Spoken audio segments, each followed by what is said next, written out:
45 సంవత్సరాల తన సినీ ప్రయాణంలో పాడిన పాటలు సంఖ్యాపరంగా తక్కువైనా కూడా ఆణిముత్యాల లాంటి పాటలు పాడారు.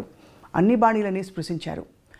లాలు దర్వాజా లస్కర్ బోనాల్ పండగ, హుషారైన పాట, జోలా జోలమ్మ జోలా, చలాకీ పాట, మాటే మంత్రము, మంచి రొమాంటిక్ మెలడీ, పిబరే రామరసం, భక్తిరస ప్రధానమైన శాస్త్రీయ బాణి, వేదం అణువణువున నాదం, ఎంతో క్లిష్టమైన శాస్త్రీయ బాణిలో ఉండే పాట. ఇవన్నీ పాడింది మనందరికీ సుపరిచిత గాయని శ్రీమతి ఎస్పి శైలజ. అంతేకాదు, తన మాటే మంత్రం అనుకున్నాం కదా, డబ్బింగ్ ఆర్టిస్ట్గా ఎందరికో తన గాత్రదానాన్ని చేసి చక్కగా చక్కటి పాత్రల్ని పండించారు. అంతేకాకుండా గృహిణిగా, గొప్ప అన్నకి చక్కనైన చెల్లిగా తన ప్రయాణాన్ని కొనసాగిస్తూ తన జీవితంలో చూసిన అనుభవాలు, పాడిన పాటలు, మధుర స్మృతుల్ని తలుచుకునే ప్రయత్నం ఇవాల్టి సిల్వర్ స్క్రీన్ లెజెండ్ శ్రీమతి ఎస్పి శైలజ గారితో. ఇవాల్టి మన సిల్వర్ స్క్రీన్ లెజెండ్ శ్రీమతి ఎస్పి శైలజ గారితో మాట్లాడబోతున్నాం. శైలజ గారు నమస్కారం. స్వప్న గారు ఎలా ఉన్నారు? బాగున్నాం, మిమ్మల్ని చూసి ఇంకా బాగున్నాం, ఆనందంగా. 45 సంవత్సరాలు కెరియర్ అని మా షో టీం మాట్లాడుతుంటే తెలుసుకున్నాం అనమాట. కానీ మీ గొంతుకి మాత్రం 25 ఏళ్ళు, ఇంకా తక్కువ. ఏం లేదమ్మా, ఏజ్తో తెలుస్తుంది, కొంచెం నాకు తెలుస్తుంది కదా, నా శృతి రేంజ్ తగ్గిందని తెలుస్తుంది. అవునా? బట్ భగవంతుడి అనుగ్రహం అంతే. ఈ మధ్య ఏం పాటలు పాడారు? సినిమాల్లో ఎక్కువ సినిమాల్లో అసలు పాడట్లేదనే చెప్పాలి. బట్ ప్రైవేట్ ఆల్బమ్స్ వాటిలో పాడుతున్నాను. అన్నమాచార్య కీర్తనలు అవి ఈ మధ్యనే పాడడం జరిగింది. కొన్నిటికి ఏదో ఒకటి, ఇటు డివోషనల్ కానీ లేకపోతే ప్రోగ్రామ్స్ కానీ అలా పాడుతూనే ఉన్నాను. ఎస్పి శైలజ గారి పాటలు అంటే లిస్ట్ ఆఫ్ టాప్ 30 సాంగ్స్, అవి ఎప్పటికీ గుర్తుండిపోయే మంచి మంచి పాటలు పాడారు మీరు. Thank you.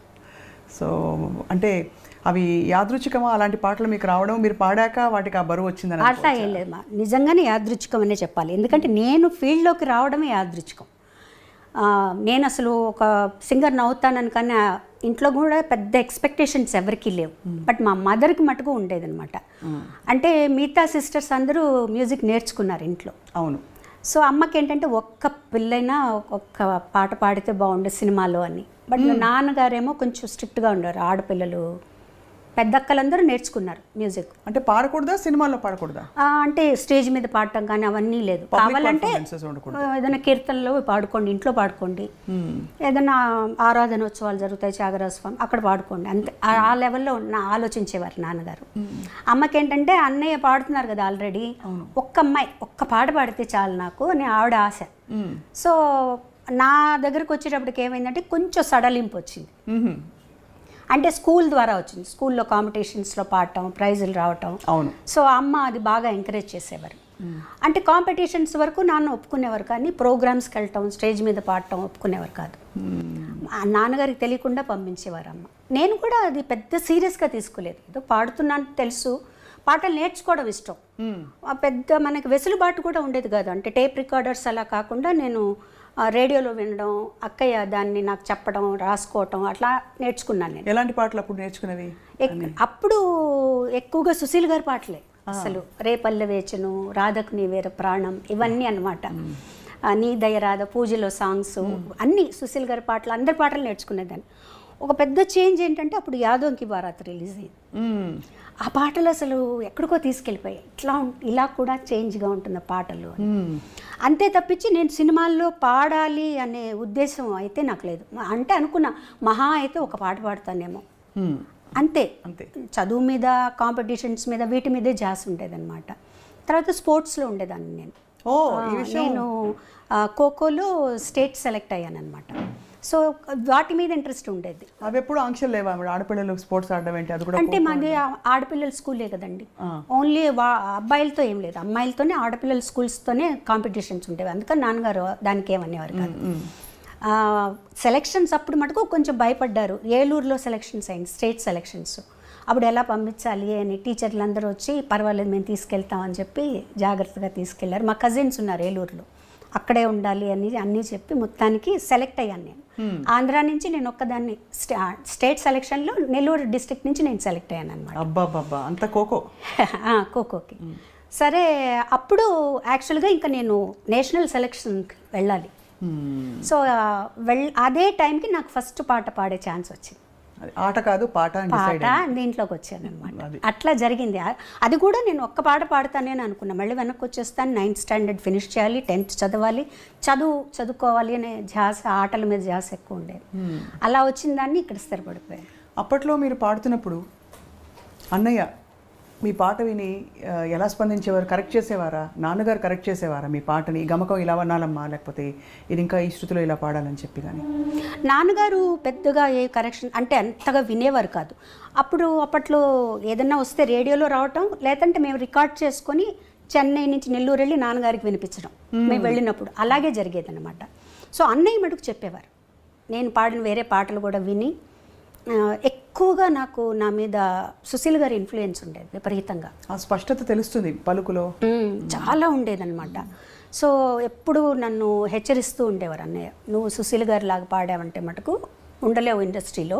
ఎందుకంటే ఆవిడ ఉన్నారు, ఆవిడ పాటలు పాడడానికి, ఆవిడ పాటే నువ్వు పాడితే ఇంకెందుకు, నువ్వెందుకు, ఆవిడే ఉన్నారు కదా అని చెప్పేవారు. మొత్తానికి ఏమైందంటే తమిళ్లో పాడేటప్పటికి నా ఒరిజినల్ వాయిస్ నాకు తెలిసింది. వేరే ఏలియన్ లాంగ్వేజ్ అప్పటి వరకు నాకు తెలియదు తమిళ్లో ఎలా పాడాలి, నా ఒరిజినాలిటీ బయటకు వచ్చిందనమాట. సో అప్పుడు లక్కీగా ఏంటంటే ఈ జానపదం టైప్ సాంగ్స్ మనం రావటం వల్ల ఆ ఛాయలు కొంచెం తగ్గాయి. అయినా కంప్లీట్గా పోయాయని నేను చెప్పను, ఆవిడ ఇన్ఫ్లుయెన్స్ నా జన్మాంతరం నా మీద ఉంటుంది. సో అది మటుకు చెప్పేవారు. తర్వాత ఎక్స్ప్రెషన్స్ ఇవ్వాలని చెప్పేవారు. కంపోజ్ చేస్తారు అన్నీ ఓకే, నువ్వేం చేస్తావు దానికి, నీ ఎక్స్ప్రెషన్స్ ఇవ్వాలి ఆ పాటలో. లేకపోతే అక్కడ వాళ్ళు యాక్ట్ చేస్తారు ఓకే, ఆ పాట బ్లాండ్గా ఉందనుకో వాళ్ళు మటుకు ఏం చేస్తారు, ఆ పాట నువ్వు అనుభవించి నువ్వు కూడా కొంచెం నటించాల్సి ఉంటుంది.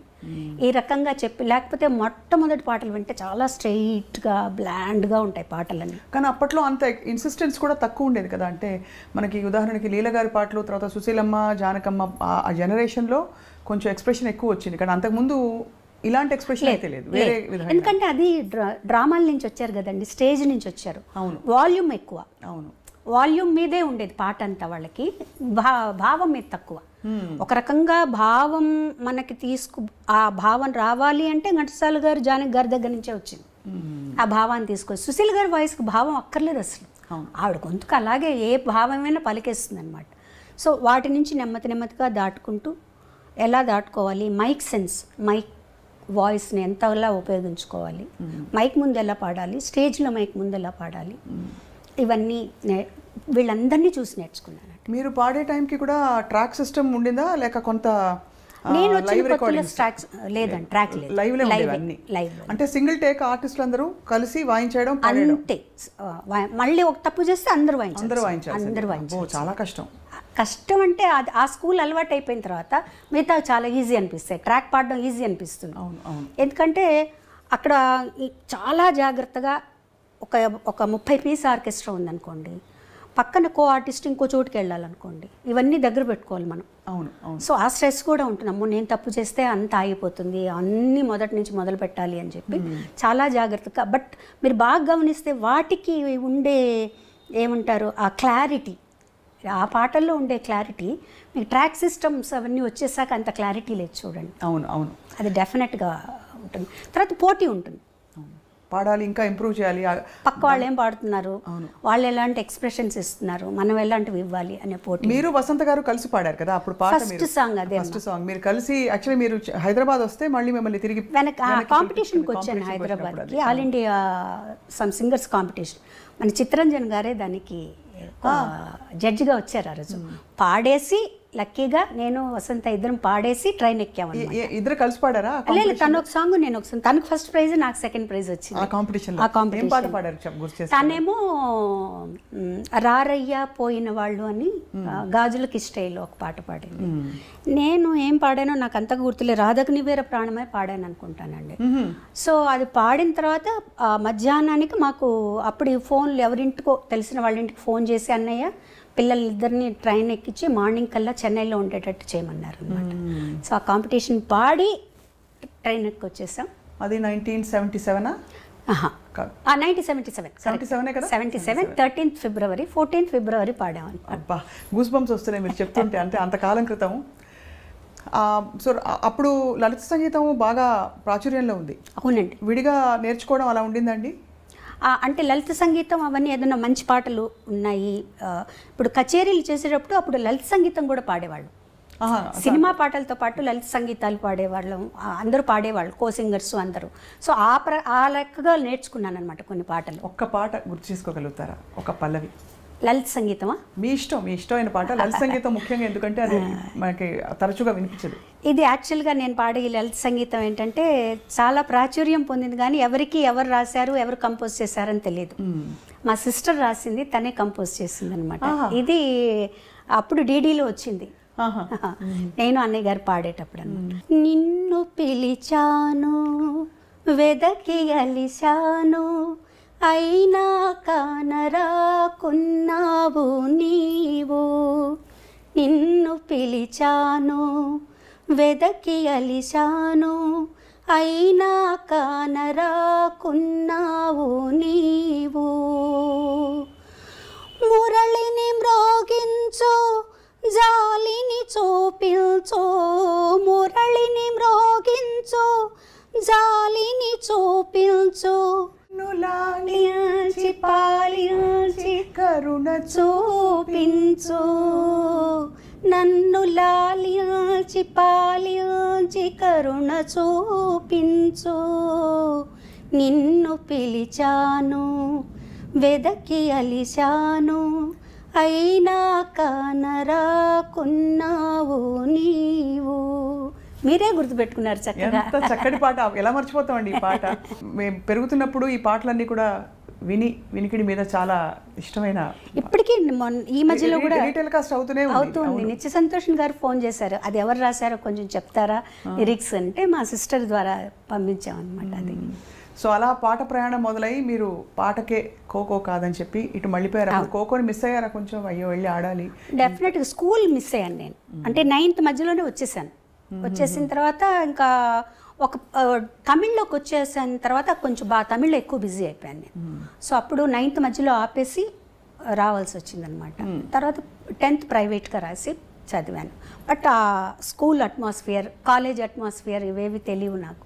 బట్ ఎలా అయినా డిగ్రీ చేయాలని ఒక ఆశ. అవును. తర్వాత మళ్ళీ ఒక 5 years తర్వాత డిగ్రీ ఫినిష్ చేశారు. శైలజ గారు, మిమ్మల్ని ఎప్పుడు చూసినా అప్పటి నుంచి ఇప్పటిదాకా మీరు పాటలు పాడిన తీరు, ఇప్పుడు లాస్ట్ ఇంటర్వ్యూ మనం చేసినప్పుడు చాలా పద్ధతైన పెంపకం కొట్టొచ్చినట్టు కనిపిస్తుంది. ఎవరి ప్రభావం? అన్నయ్య ప్రభావం, లేకపోతే నాన్నగారు అమ్మగారు అలా చెప్పించి? ఎక్కువ చెప్పాలంటే అమ్మగారు, ముగ్గురిది ప్రభావం ఉందండి. ముందు అమ్మగారు ఎంత మనకి స్వాతంత్రం ఇస్తారో అంత స్ట్రిక్ట్గా ఉండేవారు. దాన్ని మీరు ఉపయోగించుకోండి తప్పించి దాన్ని నిరుపయోగం చేసుకోకూడదు. నేను ఇచ్చే స్వాతంత్రాన్ని దాన్ని చక్కగా ఉపయోగించుకోండి, అంతేగాని ఓవర్గా ఇవన్నీ ఉండకూడదు. పద్ధతిగా అలా ఉండాలి. ఉదాహరణకి అంటే కట్టుబొట్టు అలాగా? కట్టుబొట్టు అలాగే అంటే ఎంత అమ్మ అంటే, మేము స్కూల్కి వచ్చాక 2 జడలు వేసుకోవడం, స్కూల్లో తప్పనిసరి కాబట్టి వేసుకునేవాళ్ళం. మా అక్కయ్యలు 2 జడలు కూడా వేసుకోకూడదు, 1 జడ వేసుకోవాలి. 2 జడలు కంటే 1 జడ ఇంకా పద్ధతి అలా ఉండేవాళ్ళమాట. మా దగ్గరకు వచ్చినప్పుడు స్కూల్కి కంపల్సరీగా ఇలా కట్టుకొని వెళ్ళాలి, 2 జడలు కట్టుకుని వెళ్ళాలి. సో అది అలవాటు అయిపోయింది, అలా ఉండేది. తర్వాత సినిమాలు కూడా మా అమ్మగారు మా నాన్నగారు అస్సలు సినిమాలు చూడరు. మా అమ్మగారు బయటికి రారు. ఎప్పుడన్నా ఏదన్నా సినిమా బాగుంది అంటే చూసి ఎవరన్నా వచ్చి చెప్తే ఈ సినిమా చూడొచ్చు అంటే మమ్మల్ని పంపించేవాళ్ళు. సినిమాలు చూడడం కూడా. తర్వాత కొంచెం మా జనరేషన్ వచ్చేటప్పటికి మేము కొంచెం స్వాతంత్రం వచ్చిందనమాట. మా అక్కయ్య వాళ్ళనైతే అసలు కొన్ని సినిమాలకి వెళ్ళకూడదు, ఏంటంటే అందులో వర్షంలో తడుస్తారట హీరోయిన్. సో అలా ఉండేది. బట్ చదువులో కానీ, ఆటల్లో కానీ, కాంపిటీషన్స్, పాటల్లో కానీ వీటన్నిట్లో ఎంకరేజ్ చేసేవారు. అన్ని కాంపిటీషన్స్కి పంపించేవారు. డ్రాయింగ్ కాంపిటీషన్ దగ్గర నుంచి తర్వాత జనరల్ నాలెడ్జ్ అన్నిటికీ పంపించేవారు అనమాట అమ్మ. ఆ విషయంలో మటుకు ఇది. తర్వాత ఏదైనా స్టేజ్ మీద నేను పాడుతాను అంటే మటుకు వద్దనేవారు కాదు. వెళ్ళు పాడు, ఆ స్టేజ్ ఫియర్ పోతుంది నీకు, ఎవరో ఒకరిని తోడిచ్చి పంపించి నాతో పాడించేవారు అనమాట. అది కూడా నాన్నగారికి అంత ఇష్టం ఉండేది కాదు. మరి ఎలా మేనేజ్ చేసి? అమ్మ మేనేజ్ చేసి తెలియకుండా పంపించేశారు. స్కూల్కి వెళ్ళిందనో ఎక్కడికో వెళ్ళిందనో అని చెప్పి పంపించేసేవారు అనమాట. వన్స్ అన్నయ్య సినిమాల్లోకి వచ్చిన తర్వాత కొంచెం బాలు సినిమాలో పాడుతున్నారు, వాళ్ళ కుటుంబం అట్లా ఇట్లా అయిన తర్వాత అప్పుడు నాన్నగారు కూడా కొంచెం పర్వాలేదు, అబ్బాయి అక్కడ ఉన్నాడు కాబట్టి అన్నయ్యతోటే కచేరీలకు వెళ్ళేదాన్ని, 1-2 కచేరీలకు హాలిడేస్లో. తను ఉన్నాడు కాబట్టి పర్వాలేదు అని చెప్పి పంపించారనమాట. మొదటి పాట పాడుతా ఉంటే సరే వెళ్ళరండి. అప్పుడు కూడా అందులో చిన్నపిల్లలం కాబట్టి ఆయన పెద్ద మాకు ఏం అడ్డంకి చెప్పలేదు. నాన్నగారికి చెప్పే తీసుకెళ్లారనమాట సాంగ్కి. ఎందుకు అడిగాను ప్రత్యేకంగా అంటే సాహిత్యాల విషయంలో కూడా కొంచెం ట్రెడిషనల్గా ఉండే ఇళ్లలో ఈ సాహిత్యం పాడద్దు పాడించద్దు అని కూడా కొన్ని ఆంక్షలను చెప్పను, కానీ కొన్ని నియమాలు ఉంటాయి. సో ఆ నియమాలు అంటే ఉదాహరణకి రొమాంటిక్ డ్యూయట్స్ ఒక దశకంలో అయితే బాగా సాహిత్యాలు కొద్దిగా శృతి మించి కూడా మనం ఉన్నాయి, ఎప్పుడూ ఉన్నాయండి. అంటే మరీ ఇప్పుడు సపోజ్ నేను అన్నయ్య పాడుతున్నాను అనుకో, అసలు నేను అన్నయ్య డ్యూయట్ పాడేటప్పుడే నేను బుక్ ఇలా అడ్డం పెట్టుకుని పాడేదాన్ని. నాకు మొహమాటంగా ఉండేది చాలా. తర్వాత తను చెప్పేవాడు ఇలా అయితే ఎలా పాడగలుగుతాం, అప్పటికి ఇంకా అంత పెద్దగా ట్రాక్ సిస్టమ్ లేదు కదా, అలా ఉంటే పాడొచ్చు, ఇద్దరం కలిసి పాడాల్సి వచ్చినప్పుడు నువ్వు అలా ఉండకూడదు, పాటగా తీసుకో అని. లక్కీగా ఏంటంటే మా ఇద్దరికి అలాంటి సాంగ్స్ రాలేదు. అవును, ఇద్దరికి అంత భయంకరమైన సాహిత్యం ఉన్నవి లేవు. ఒకవేళ 1-2 వచ్చినా కూడా తను ఏం చెప్పాడంటే మేము ఇద్దరం పాడడం, ఇది మీరు వేరే వాళ్ళ చేత పాడించేసే అని చెప్పేసేవారు. అసలు మీ ఇద్దరం తను పాడదు, మీరు వేరే ఇంకెవరి చేతన్నా పాడించుకోండి అని చెప్పేసేవారనమాట. ఆ ఇబ్బంది ఎప్పుడు నాకు అంతగా రాలేదండి. సపోజ్ ఇంకొంచెం ఏదైనా నాకు నా నాలెడ్జ్కి తెలిసి ఏదన్నా కొంచెం బాగాలేదు ఇక్కడ అంటే నేను కొంచెం ధైర్యంగానే చెప్పేదాన్ని, ఇది బాగాలేదండి నాకు ఇబ్బందిగా ఉంది అని. అప్పుడు కొంచెం మన మాటను కూడా వినేవాళ్ళండి. అప్పుడు మీరు వదులుకోవడం కూడా పెద్ద విషయం, అంటే అవకాశం కదా. అవును అవును. అంటే మీరు దేనికి ప్రాధాన్యత అంటే వస్తున్నాం అప్పుడే కదా మేము కూడా వస్తున్నాం. ఒక సాంగ్ వదులుకోవడం అంటే అది చాలా పెద్ద విషయం. ఎప్పుడైనా చూపుకుంటుందా ఇప్పుడు తలుచుకుంటే? అంటే మంచి పనే చేశాను అనిపిస్తుంది. చాలా గొప్ప విషయం అండి, నా కళ్ళలో నీళ్ళు వస్తున్నాయి మీరు చెప్తుంటే. ఎందుకంటే నాకెప్పుడు మీలో ఒక గుణం, ఇది వ్యక్తిగతం అయితే ఏమనుకోకండి, కానీ అన్నయ్య గీసిన గీత నేను దాటకూడదు, అన్నయ్యకి తగ్గట్టుగా నేను ఉండాలి, అమ్మ నాన్నకి తగ్గట్టు ఉండాలనే ఆ చక్కదనం మీలో కనిపిస్తుంది. అంటే అన్నయ్య కూడా ఎప్పుడు కూడా నువ్వు ఇలా ఉండాలని ఎప్పుడు చెప్పలేదండి. తన్ని చూసే మనకు అర్థమైపోతుంది. తన ఒక చూపుతో ఇది నచ్చింది నచ్చలేదు అని తను మనం గమనించి చెప్పేసేయచ్చు. మన బిహేవియర్ ఎలా ఉన్నప్పుడు తను ఒక చూపు చూశాడంటే సేమ్ మా మదర్ అనమాట, ఓకే అర్థమైపోతుంది తనకు నచ్చలేదు, తనకు నచ్చినట్టు మనం ఉండాలి. అంటే చాలామంది అంటారు అంటే మీ ఇండివిజువాలిటీని వదులుకోవడం కదండి అది. బాలుగారు చెప్పినట్టే మీరు ఉండాలి, ఆయన పద్ధతిలోనే మీరు ఉండాలి అంటే నేనేం నష్టపోలేదు కదండి, నేనేమి నష్టపోలేదు. నేను ఫీల్ అయితే నాకు స్వాతంత్రం లేదు, నేను ఇలా ఉండాలి అలా ఉండాలనుకుంటున్నాను అలా వెళ్ళాలనుకుంటున్నాను అంటే అప్పుడు నేను బాధపడచ్చు. నాకేమాత్రం లేదు, ఓకే నేను ఎందుకంటే తను ఎంత కష్టపడుతున్నాడో, తను ఎంత పద్ధతిగా ఉన్నాడో, అందరితో ఎలా మెలుగుతున్నాడో అవన్నీ తన్ని ఇక్కడికి వచ్చాక చెన్నై వచ్చాక నాకు అర్థమైంది. పెద్ద ఫ్యామిలీ మాది, ఆ ఫ్యామిలీని అంతా తనే పోషిస్తున్నారు.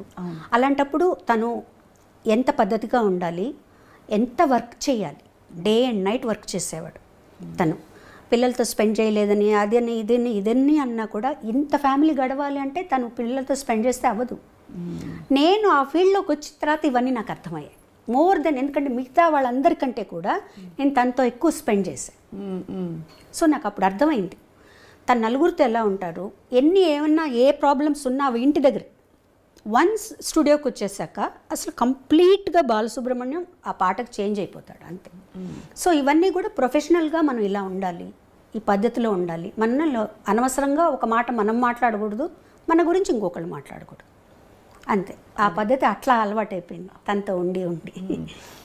మాటే మంత్రము పాట పాడినప్పుడు మీరు చాలా చిన్నవారు, మీరు బాలుగారు కలిసి పాడిన ఈ పాట ఇప్పటికీ స్టేజ్ మీద హిట్ సాంగ్స్లో ఇష్టపడి, నేను ఎప్పుడైనా నేను సినిమా పాటలు నాకు అన్నీ రావు కానీ పాడమంటే ఈ పాట చాలా ఇష్టంగా ఎంచుకునే పాట.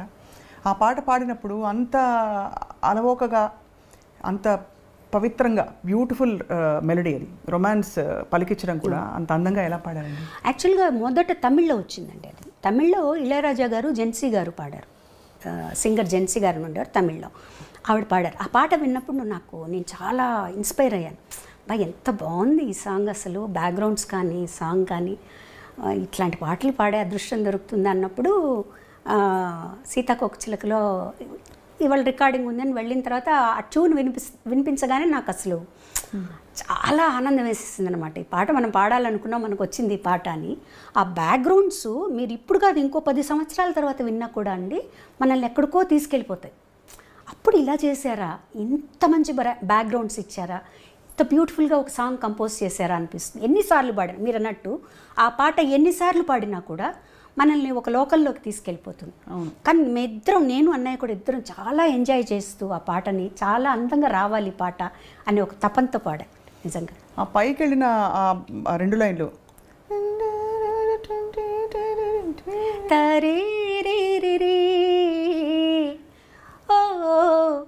అదొకటి అందమైనది. ఇది ఒకటి థర్డ్ బ్యాక్గ్రౌండ్. ఆ పాటకంతా ఆయువు పట్టు మూడో బ్యాక్గ్రౌండ్ బిజిఎం అది చాలా అద్భుతంగా ఉంటుందండి. అసలు అది బాగుంటుంది. దాని తర్వాత వచ్చే వైలిన్ బిట్టు అది కూడా అద్భుతంగా ఉంటుంది, చాలా బాగుంటుంది. నిజంగా ఎంజాయ్ చేస్తూ పాడాం. అది పెద్ద పీస్ ఆర్కెస్ట్రా, మళ్ళీ లైవ్లో చేసి అంతా లైవ్ బాబోయ్. అసలు మళ్ళీ మీరు చూడండి, నాకు అంటే అంత లైవ్తో పాడడం, పక్కన అందులో ఒక దిగ్గజం. అవును, ఎస్పి బాలు గారు. ఎంత అన్నయ్య అయితే కూడా బాలు అదే బాలుగారి కంటే కూడా అన్నయ్యగానే భయం ఎక్కువ అనమాట. ఎందుకంటే తను ఎలా పాడతాడు, తన క్యాలిబర్ ఏంటో అన్నీ తెలుసు నాకు కదా. పాటని ఇలా నేర్చుకొని పాడేస్తాడు తను. సో కనీసం మనం 50% పాడాలి తనకి మ్యాచ్ అవ్వాలంటే అనమాట. సో ఆ పాట తనతో పాడడం అనేది చాలా చాలా చాలా అదృష్టం అని చెప్పాలండి నిజంగా. సో తర్వాత మీరు కూచిపూడి ఆర్ట్స్ అకాడమీలో వసంత గారు మాత్రమే నేర్చుకున్నారా? మీరు డాన్స్ వసంత గారు మట్టుగా నేర్చుకున్నారండి. నేను భరతనాట్యం నేర్చుకున్నాను. మీరు భరతనాట్యం నేర్చుకున్నారు. అది కూడా ఎలా అయిందంటే, నేను భరతనాట్యం నేర్చుకోలేదు. పాప పల్లవి నేర్చుకునేది భరతనాట్యం ఇంట్లో. మాస్టర్ ఇంటికి వచ్చేవారు. నేను మధ్యాహ్నం రికార్డింగ్ బ్రేక్ అయ్యి భోజనానికి వచ్చినప్పుడు ఆయన కూర్చొని ఉండేవారు. ఆ పాప ఒకరోజు తలనొప్పని, ఒకరోజు కాలు నొప్పని ఏదో ఒకటి చెప్పేది. వాళ్ళ స్కూల్లో టైర్డ్గా ఉందనో, ఆదివారం ఇవన్నో. అప్పుడు పాప ఆయన చూస్తే జాలేసి, నాకు ఊరికే చెప్పండి సార్, మీరు ఊరికే కూర్చోన్నారు కదా, నాకు చెప్పండి అని. అలా నేను నేర్చుకుని ఆయన అన్నయ్యతో చెప్పారు. ఆవిడ నా చేత అరంగేట్రం అంతవరకు వస్తుందని కూడా నాకు తెలియదు అసలు. తర్వాత ఇంట్లోకి ఎవరు ఎక్స్పెక్ట్ చేయాలి అరంగేట్రం చేసే లెవెల్కి డాన్స్ చేస్తామని. తర్వాత అరంగేట్రం చేయిద్దామండి అన్నారు. అంటే అన్నయ్య అన్నారు, నాకు తెలిసి తను ఎలా చేస్తుందో నాకు తెలియదండి, అంటే ముందు గజ్జె పూజ చేస్తారు కదా, అది చేద్దాము అని చిదంబరంలో టెంపుల్లో చేసాం గజ్జె పూజ. అప్పుడు అన్నయ్యకి కాన్ఫిడెన్స్ వచ్చింది. ఆ తర్వాత అరంగేట్రం ఏమన్నారు అప్పుడు చూసి మీ డాన్స్? చాలా నేను ఎక్స్పెక్ట్ చేయలేదు అసలు నువ్వు డాన్స్ చేస్తావని. ఇలా ఎవరికీ తెలియదు ఇంట్లో. ఊరికే ఆయన చెప్పేవి నేర్చుకునేవాళ్ళు, నా పాడికి నేను చేసుకుంటూ ఉండేదాన్ని. అది అయిన తర్వాత నేను 2-3 ప్రోగ్రామ్స్ కూడా చేశాను. ICF ఇంటర్గల్ కోచ్ ఫ్యాక్టరీ వాళ్ళకి, తర్వాత కళాసాగర్ వాళ్ళకి చేశాను. కాకపోతే ఏంటంటే డాన్సు, పాట డాన్సు 2 ఎంచుకోవాలంటే ఒకటే ఎంచుకోవాలంటే బాగా స్టామినా కావాలి డాన్స్కి. తర్వాత స్వెట్ విపరీతంగా పోతుంది మీకు. అవును, గొంతు బాగా కొంచెం దెబ్బతింటుందని నేను చెప్పను, మనకు సహకరించదు. అది బాలమురళి గారు, చిట్టిబాబు గారు ఇద్దరు చెప్పారు నాకు. అంటే పాట వదులుకుని డాన్స్ చేయొద్దు అలా చెప్పారా డైరెక్ట్? అంటే నువ్వు ఆలోచించుకో, నువ్వు డాన్స్ చేస్తూ ఉన్నావంటే పాడలేవు అంటే నేను అనుకున్నాను అనమాట. నాకు పాట మించి వేరే ఏమీ లేదు కదా. కానీ నేను అది ఆ పాపం మా మాస్టర్ గారు అయితే ఇంత నేర్చుకొని 2 ప్రోగ్రాంలు చేసి వదిలిపెట్టకమ్మా అని కూడా అన్నారు. లేదు సార్, నాకు పాటే ముఖ్యం, నేను పాట మీద ఉంటాను. లైక్ అంటే ప్రతిదానికి ఒక కారణం ఉంటుందండి, కారణం లేకుండా ఏది ఉండదు. ఆ నేర్చుకోవడం అనేది నాకు సాగర సంగమానికి ఉపయోగపడింది. ఆ డాన్స్ అరంగేట్రం చూసే విశ్వనాథ్ గారు అది మరొక అంటే మలుపు అని చెప్పొచ్చు. బికాజ్ చాలా చాలా పెద్ద మలుపు. మీరు నటనలోకి రావడం, అఫ్కోర్స్ ఒకే సినిమాలో వేశారు కానీ గుర్తుండిపోయే పాత్ర. అప్పుడు విశ్వనాథ్ గారు చూసి అడిగినప్పుడు మళ్ళీ ఆలోచించారా, ఇది మళ్ళీ నేను యాక్టింగ్ ఫీల్డ్? ఆలోచించడం క్వశ్చనే లేదండి, నేను చెయ్యను అని చెప్పేసాను. ఓకే. ముందు విశ్వనాథ్ గారు అడిగారు, ఏడుది నాగేశ్వరరావు గారు ఆయన అడిగారు, అందరూ అడిగారు. అన్నయ్య చేతి చెప్పించారు, మా వదిన గారి చేతి చెప్పించారు, విశ్వనాథ్ గారు మిస్సెస్ చేతి చెప్పించారు. నేను చెయ్యను అని చెప్పాను. ఎంత స్పష్టత అలా ఎలా వచ్చేసింది? అన్నయ్య కూడా వద్దని అనలేదు కదా? ఎవరు వద్దలేదు. అన్నయ్య కూడా నువ్వు చేస్తే బాగుంటుందని చెప్పారు, అందరూ చెప్పారు. అందులో విశ్వనాథ్ గారి సినిమా తన దగ్గరుండి చూసుకుంటారు, నీకు భయం లేదని. నాకు వద్దు, నేను కంఫర్టబుల్ కాదు, నాకు వద్దు, నేను చేయను అని చెప్పేసాను. నేను పాటలే పాడుకుంటాను. విశ్వనాథ్ గారు తెలివిగా ఏం చేశారంటే మా నాన్నగారి దగ్గరికి వెళ్ళి మా నాన్నగారి దగ్గర ఒప్పించారు. బాబాయ్, నేను మంచి క్యారెక్టర్, దాని చేత చేయిస్తాను, ఎటువంటి చెడ్డ పేరు రాదు అవన్నీ చెప్తే ఇంకా నాన్నగారు నన్ను పిలిచి అన్నయ్య అంతలా అడుగుతున్నారమ్మా నువ్వు చేయొచ్చు కానీ రిలక్టెంట్గానే ఒప్పుకున్నానండి ఆ క్యారెక్టర్. నిజం అంటే సరిపోయింది, నేను ఇష్టం లేకుండా చేయబట్టి ఆ క్యారెక్టర్ కరెక్ట్గా సరిపోయినట్టే అనిపిస్తుంది నాకు. నాకు యాక్టింగ్ అంత కష్టం అనిపించలేదు, ఎందుకంటే ప్రతిదీ విశ్వనాథ్ గారు కరెక్ట్గా యాక్ట్ చేసి ఇలా చెయ్యాలి, చిన్న చిన్న మూమెంట్స్ జుట్టు ఇలా వెనక్కి వేసుకోవడం దగ్గర నుంచి ఆయన చేసి చూపించేవారు. మా నాన్నగారి మీద నాకెంతో గౌరవం ఉంది, భక్తి ఉంది. ఇప్పుడు తప్పులు తెలుసుకుని నేను ఆయన మర్చిపోలేను. అందుకే చెప్తున్నాను, నువ్వు నాతో వస్తావో ఇక్కడే ఉంటావో ఆలోచించు.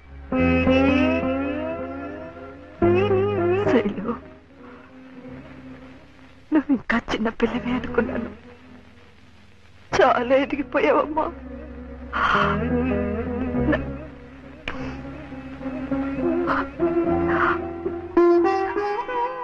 నన్ను వదిలి వెళ్ళిపోతావా? మన ఇంటి గౌరవం మనల్ని వదిలి వెళ్ళిపోయే ముందు నేనైనా జాగ్రత్త పడ్డం మంచిది. అందుకే ఇప్పటికీ మించిపోయింది లేదు. ఎవరిని కావాలనుకుంటున్నావో ఆలోచించుకో. కానీ అయినా మీరు అలా పట్టేసి, ఎందుకంటే ఆ పాత్రలో మీకోసమే ఆ పాత్ర అల్లినట్టు అనిపిస్తుంది. అది మనకి విశ్వనాథ్ గారిలో ఉందండి. అది అదే నేను చేసిన ఒక్క సినిమా కాబట్టి నాకు అనిపిస్తుంది ఆయనలో ఉంది అది. అంటే అఫ్కోర్స్ మనలో కూడా ఆ జీల్ రావాలి, చెయ్యాలి అని ఆయన చేస్తుంటే మనకు ఆటోమేటిక్గా వచ్చేస్తుంది. తర్వాత ఫస్ట్ నేను భయపడింది ఏంటంటే కమల్ హాసన్ గారు ముందర చేయాలి. ఇది శాస్త్రీయ నృత్యమా కాదా? ఏ సాంప్రదాయం? ఎన్ని సాంప్రదాయాలు ఉన్నాయో కూడా తెలుసా నీకు? దీన్ని భరతనాట్యం అంటారు.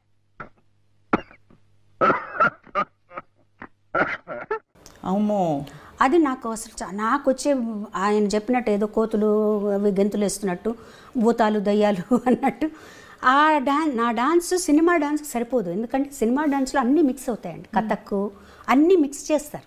కూచిపూడి ఎక్కువగా ఉంటుంది శేషు మాస్టర్ గారికి డాన్స్లో. అందులో ఆ సినిమాకి 3 డాన్స్ మాస్టర్లు. సో ఇలా అందులో ఒక పాటకి శేషు మాస్టర్ గారు, ఒక పాటకి రఘురామ్ మాస్టర్ గారు. నాకు వేదానికి రఘురామ్ మాస్టర్ గారు, ఓం నమ శివాయకి శేషు మాస్టర్ గారు. శేషు మాస్టర్ గారు అయితే 1 వీక్ నాకు రిహార్సల్స్ ఇప్పించారు. అంటే పాట పెట్టి రిహార్సల్స్ అంత రిహార్సల్ చేసి అంతా ఓకే చేసుకున్న తర్వాత సెట్కి వెళ్ళిపోయిన తర్వాత విశ్వనాథ్ గారు ఈ మూమెంట్ మార్చేద్దాం, ఆ మూమెంట్ ఇలా మార్చేద్దాం. నాకు భయం వచ్చేసేది, బాబోయ్ నేను చేయలేనేమో అని.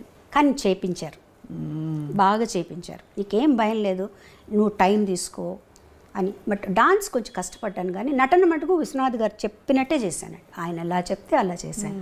ఏమిటి మమ్మీ ఉన్నట్టుండి ఎక్కడికి ప్రయాణం? డాక్టర్ తాతగారింటికి. అక్కడే కొన్నాళ్ల పాటు ఉండి నువ్వు డాన్స్ నేర్చుకోవాలి. ఇంకా కొత్తగా నేర్చుకునేదే ఉంది. ఎన్నో ప్రోగ్రామ్స్ సన్మానాలు అయ్యాక. అదేనే నేను చేసిన పొరపాటు.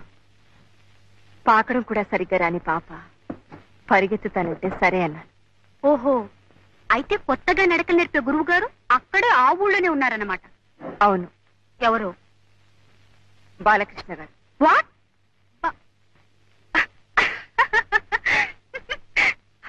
Are you joking? నీతో వేళపడలేమిటి?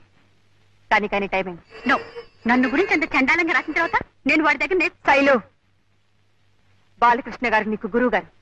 ఆయన గారి దగ్గర నేనే నేర్చుకుంటాను. కానీ ఇప్పుడు వెనక్కి తిరిగి ఆలోచించుకుంటే అండి, నేను కానీ ఆ సినిమా వద్దు అనుకొని ఉంటే ఎంత మంచి పాటలను పోగొట్టుకొని ఉండేదాన్ని. అయ్యో కదా. ఎందుకంటే ఆ సినిమాలో నేను యాక్ట్ చేస్తాను అని చెప్పిన తర్వాత అన్నయ్య గారు విశ్వనాథ్ గారికి, ఇళయరాజు గారికి చెప్పారు, ఇందులో శైలజకి పాటలు ఉంటే అవి శైలజ పాడుతుంది అని చెప్పారనమాట. అప్పటికి నేను ఒప్పుకోలేదు. పూజ కార్యక్రమం అయిపోయింది, జానకి గారు ఓం నమ శివాయ పాడేశారు. అది ఒక అదృష్టం. అదొక అదృష్టం. అండ్ అది లాజికల్ కూడా వేరే వాళ్ళు పాడతారు, వేరే వాళ్ళే పాడతారు డాన్స్ కాబట్టి లాజికల్గా కూడా పాడు. ఆ తర్వాత రాజా గారు ఏమన్నారంటే ఒక్క సాంగ్ తనకు వస్తుంది, అతను పాడుతుంది, ఇంకో మంచి పాటలు కూడా ఉన్నాయి, తన చేతి పాడిద్దామని నాద వినోదము, వేవేల గోపెమ్మల భేదము పాడించారనమాట. నాద వినోదము నాట్య విలాసము పరమ సుఖము పరము, అభినయ వేదము సభకనువాదము సలుపు పరమ పదము, భావములు భంగిమలు గానములు గమకములు, భావములు భంగిమలు గానములు గమకములు ఆంగికమౌతపమీ గతి సేయగ నాద వినోదము నాట్య విలాసము పరమ సుఖము పరము,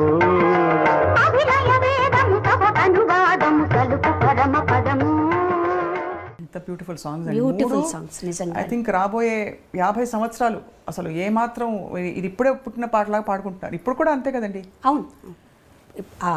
తర్వాత ఇంకోటి ఏంటంటే ఆ టైంలో ఆ పాటలు నా చేత పాడించాల్సిన అవసరం లేదు వాళ్ళకి. సుశీల్ గారు ఉన్నారు, జానక్ గారు ఉన్నారు, వాణిజ్యరామ్ గారు ఉన్నారు.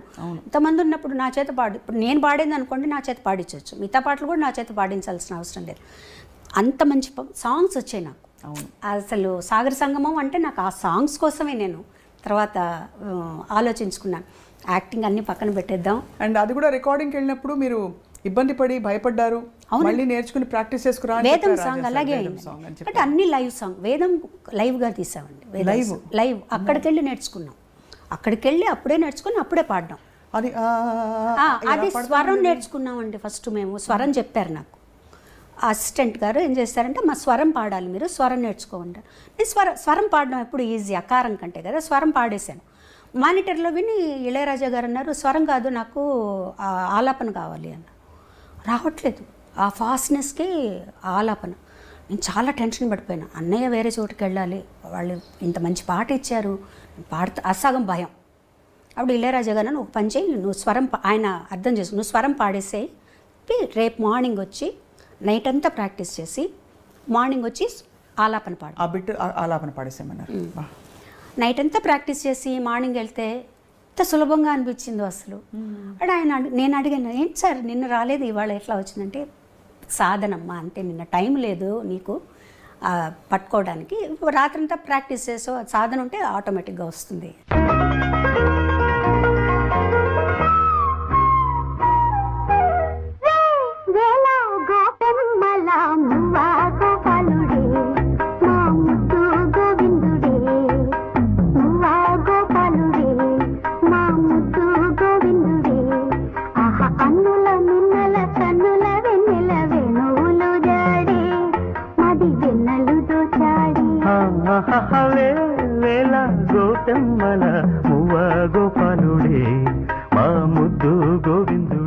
అని చెప్పారనమాట. సో అదొక మంచి ఎక్స్పీరియన్స్ నాకు. ఆ పాట రూమ్లోకి వెళ్ళి తలుపేసుకొని ఇంకా అదే పని నాకు. ఎంత హై పిచ్ అండి వేవేల గోపమ్మల. అది కూడా రెండు చాలా హై పిచ్. ఆ హమ్మింగ్ తీసుకోవడం ఒకటి, అదే పాటకు మళ్ళీ యాక్ట్ చేయడం కూడా అంతే ఫాస్ట్లో వస్తుంది అమ్మాయి. ఆ హమ్మింగ్ పాడుకుంటూ వస్తుంది.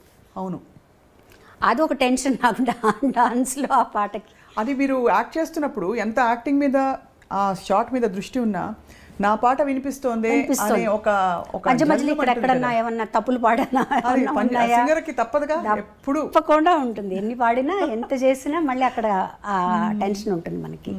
కానీ ఇట్స్ ఒక గ్రేట్ ఎక్స్పీరియన్స్ అండి నిజంగా. సాగర సంగమం అనేది నాకు ఒక చిరునామా నిజంగా. ఇప్పుడు వెనక్కి తిరిగి చూసుకుంటే ఒక చిరునామా.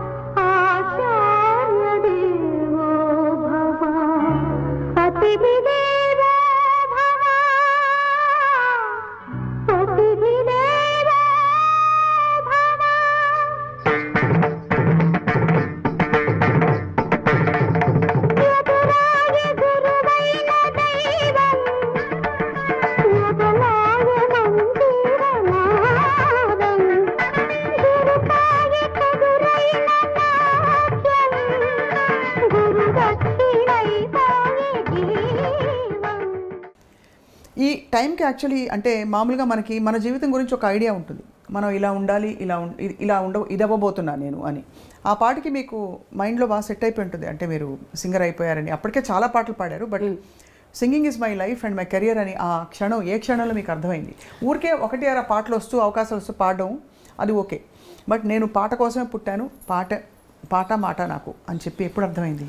నాకు వన్స్ నేను ఎక్స్పెక్ట్ చేయని విధంగా, ఇప్పుడంటే మనం నెలకి నేను 2 పాటలు పాడానండి, 3 పాటలు పాడానండి చెప్పుకుంటున్నాం. నేను ఎక్స్పెక్ట్ చేయని విధంగా ఒక రోజు 7 పాటలు పాడాను. ఒక రోజు 7 పాటలు పాడాను. ఒక నెలలో 30 పాటలు పాడాను. సో ఇలా ఉన్నప్పుడు నాకే ఆశ్చర్యం వేసే, అసలు నా చేతి ఇలా పాడిస్తున్నారు వీళ్ళు, అంటే నాకెప్పుడు నా మీద నాకు ఒక తక్కువ అభిప్రాయం ఎప్పటికీ ఇప్పుడు ఉంది, ఎప్పుడు ఉంటుంది అది. అంటే ఒక సింగర్కి ఉండవలసిన లక్షణాల కంటే కూడా ఎక్కువ అభిమానం వచ్చేసిందేమో నా మీద జనాలకి అనే ఇది నా క్యాలిబర్ ఇంతేనేమో. ఎందుకు అనిపించింది అలాగా? అంటే ఎందుకు అనిపించింది అంటే ముఖ్యంగా సాగర సంగమంలో పాట నేను ఇది పాడలేకపోయానే అని కొన్ని పాటలు పాడలేకపోయినప్పుడు అట్లా అనిపించేది అనమాట. మళ్ళీ తర్వాత కొంతమంది సింగర్స్ కొన్ని చెప్పేవాళ్ళు, లైక్ యేసుదాస్ గారు వీళ్ళందరూ అనేవాళ్ళు ఎప్పుడు అలా ఇన్ఫీరియారిటీ కాంప్లెక్స్ ఉండకూడదు. నీకు ఒక సాంగ్ వస్తుందంటే అది నీ వల్ల వస్తుందా? కాదు, భగవంతుడు పంపిస్తున్నాడు, ఈ పాట అమ్మాయికి ఇవ్వాలి అని, అంతే పాడాలి. మనకి ఇచ్చింది మనం వదులుకోకూడదు. మనం అన్నయ్యకి కూడా చెప్పేవారు ఆయన.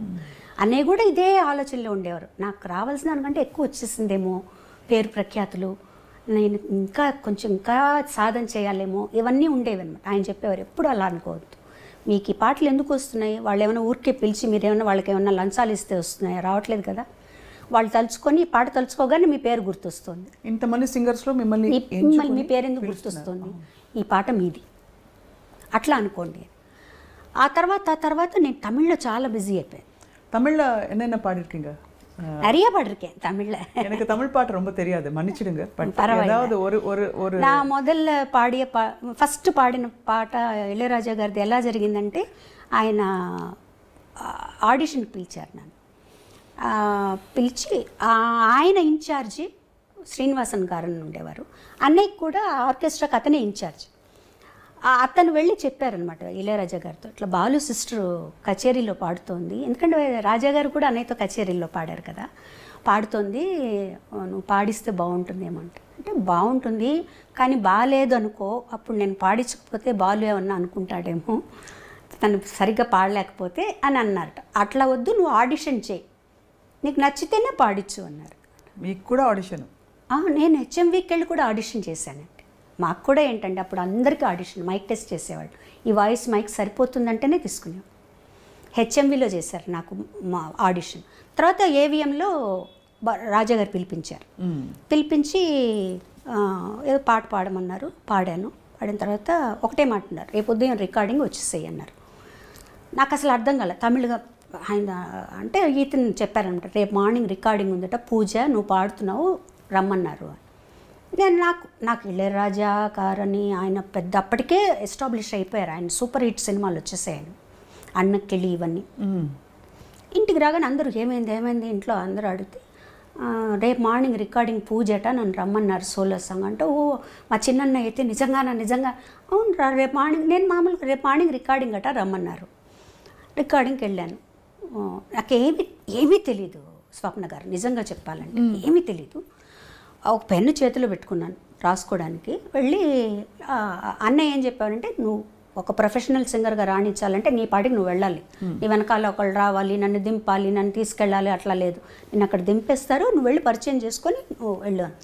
సరే నాకేంటి, రాజా గారు నిన్ను చూసాం కదా, అలాగే శ్రీనివాసన్ గారు ఉంటారు, భయం లేదని చెప్పి నేను వెళ్ళిపోయి పూజ కార్యక్రమం జరుగుతోంది. నేను ఒక తలుపు పక్క నిలబడ్డా, కూర్చోవాలని కూడా తెలియదు నాకు.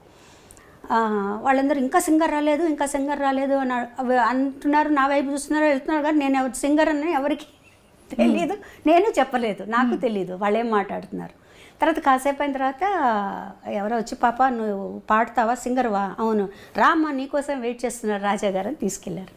అలా ఫస్ట్ సాంగే సూపర్ హిట్ సాంగ్ ఇచ్చారు.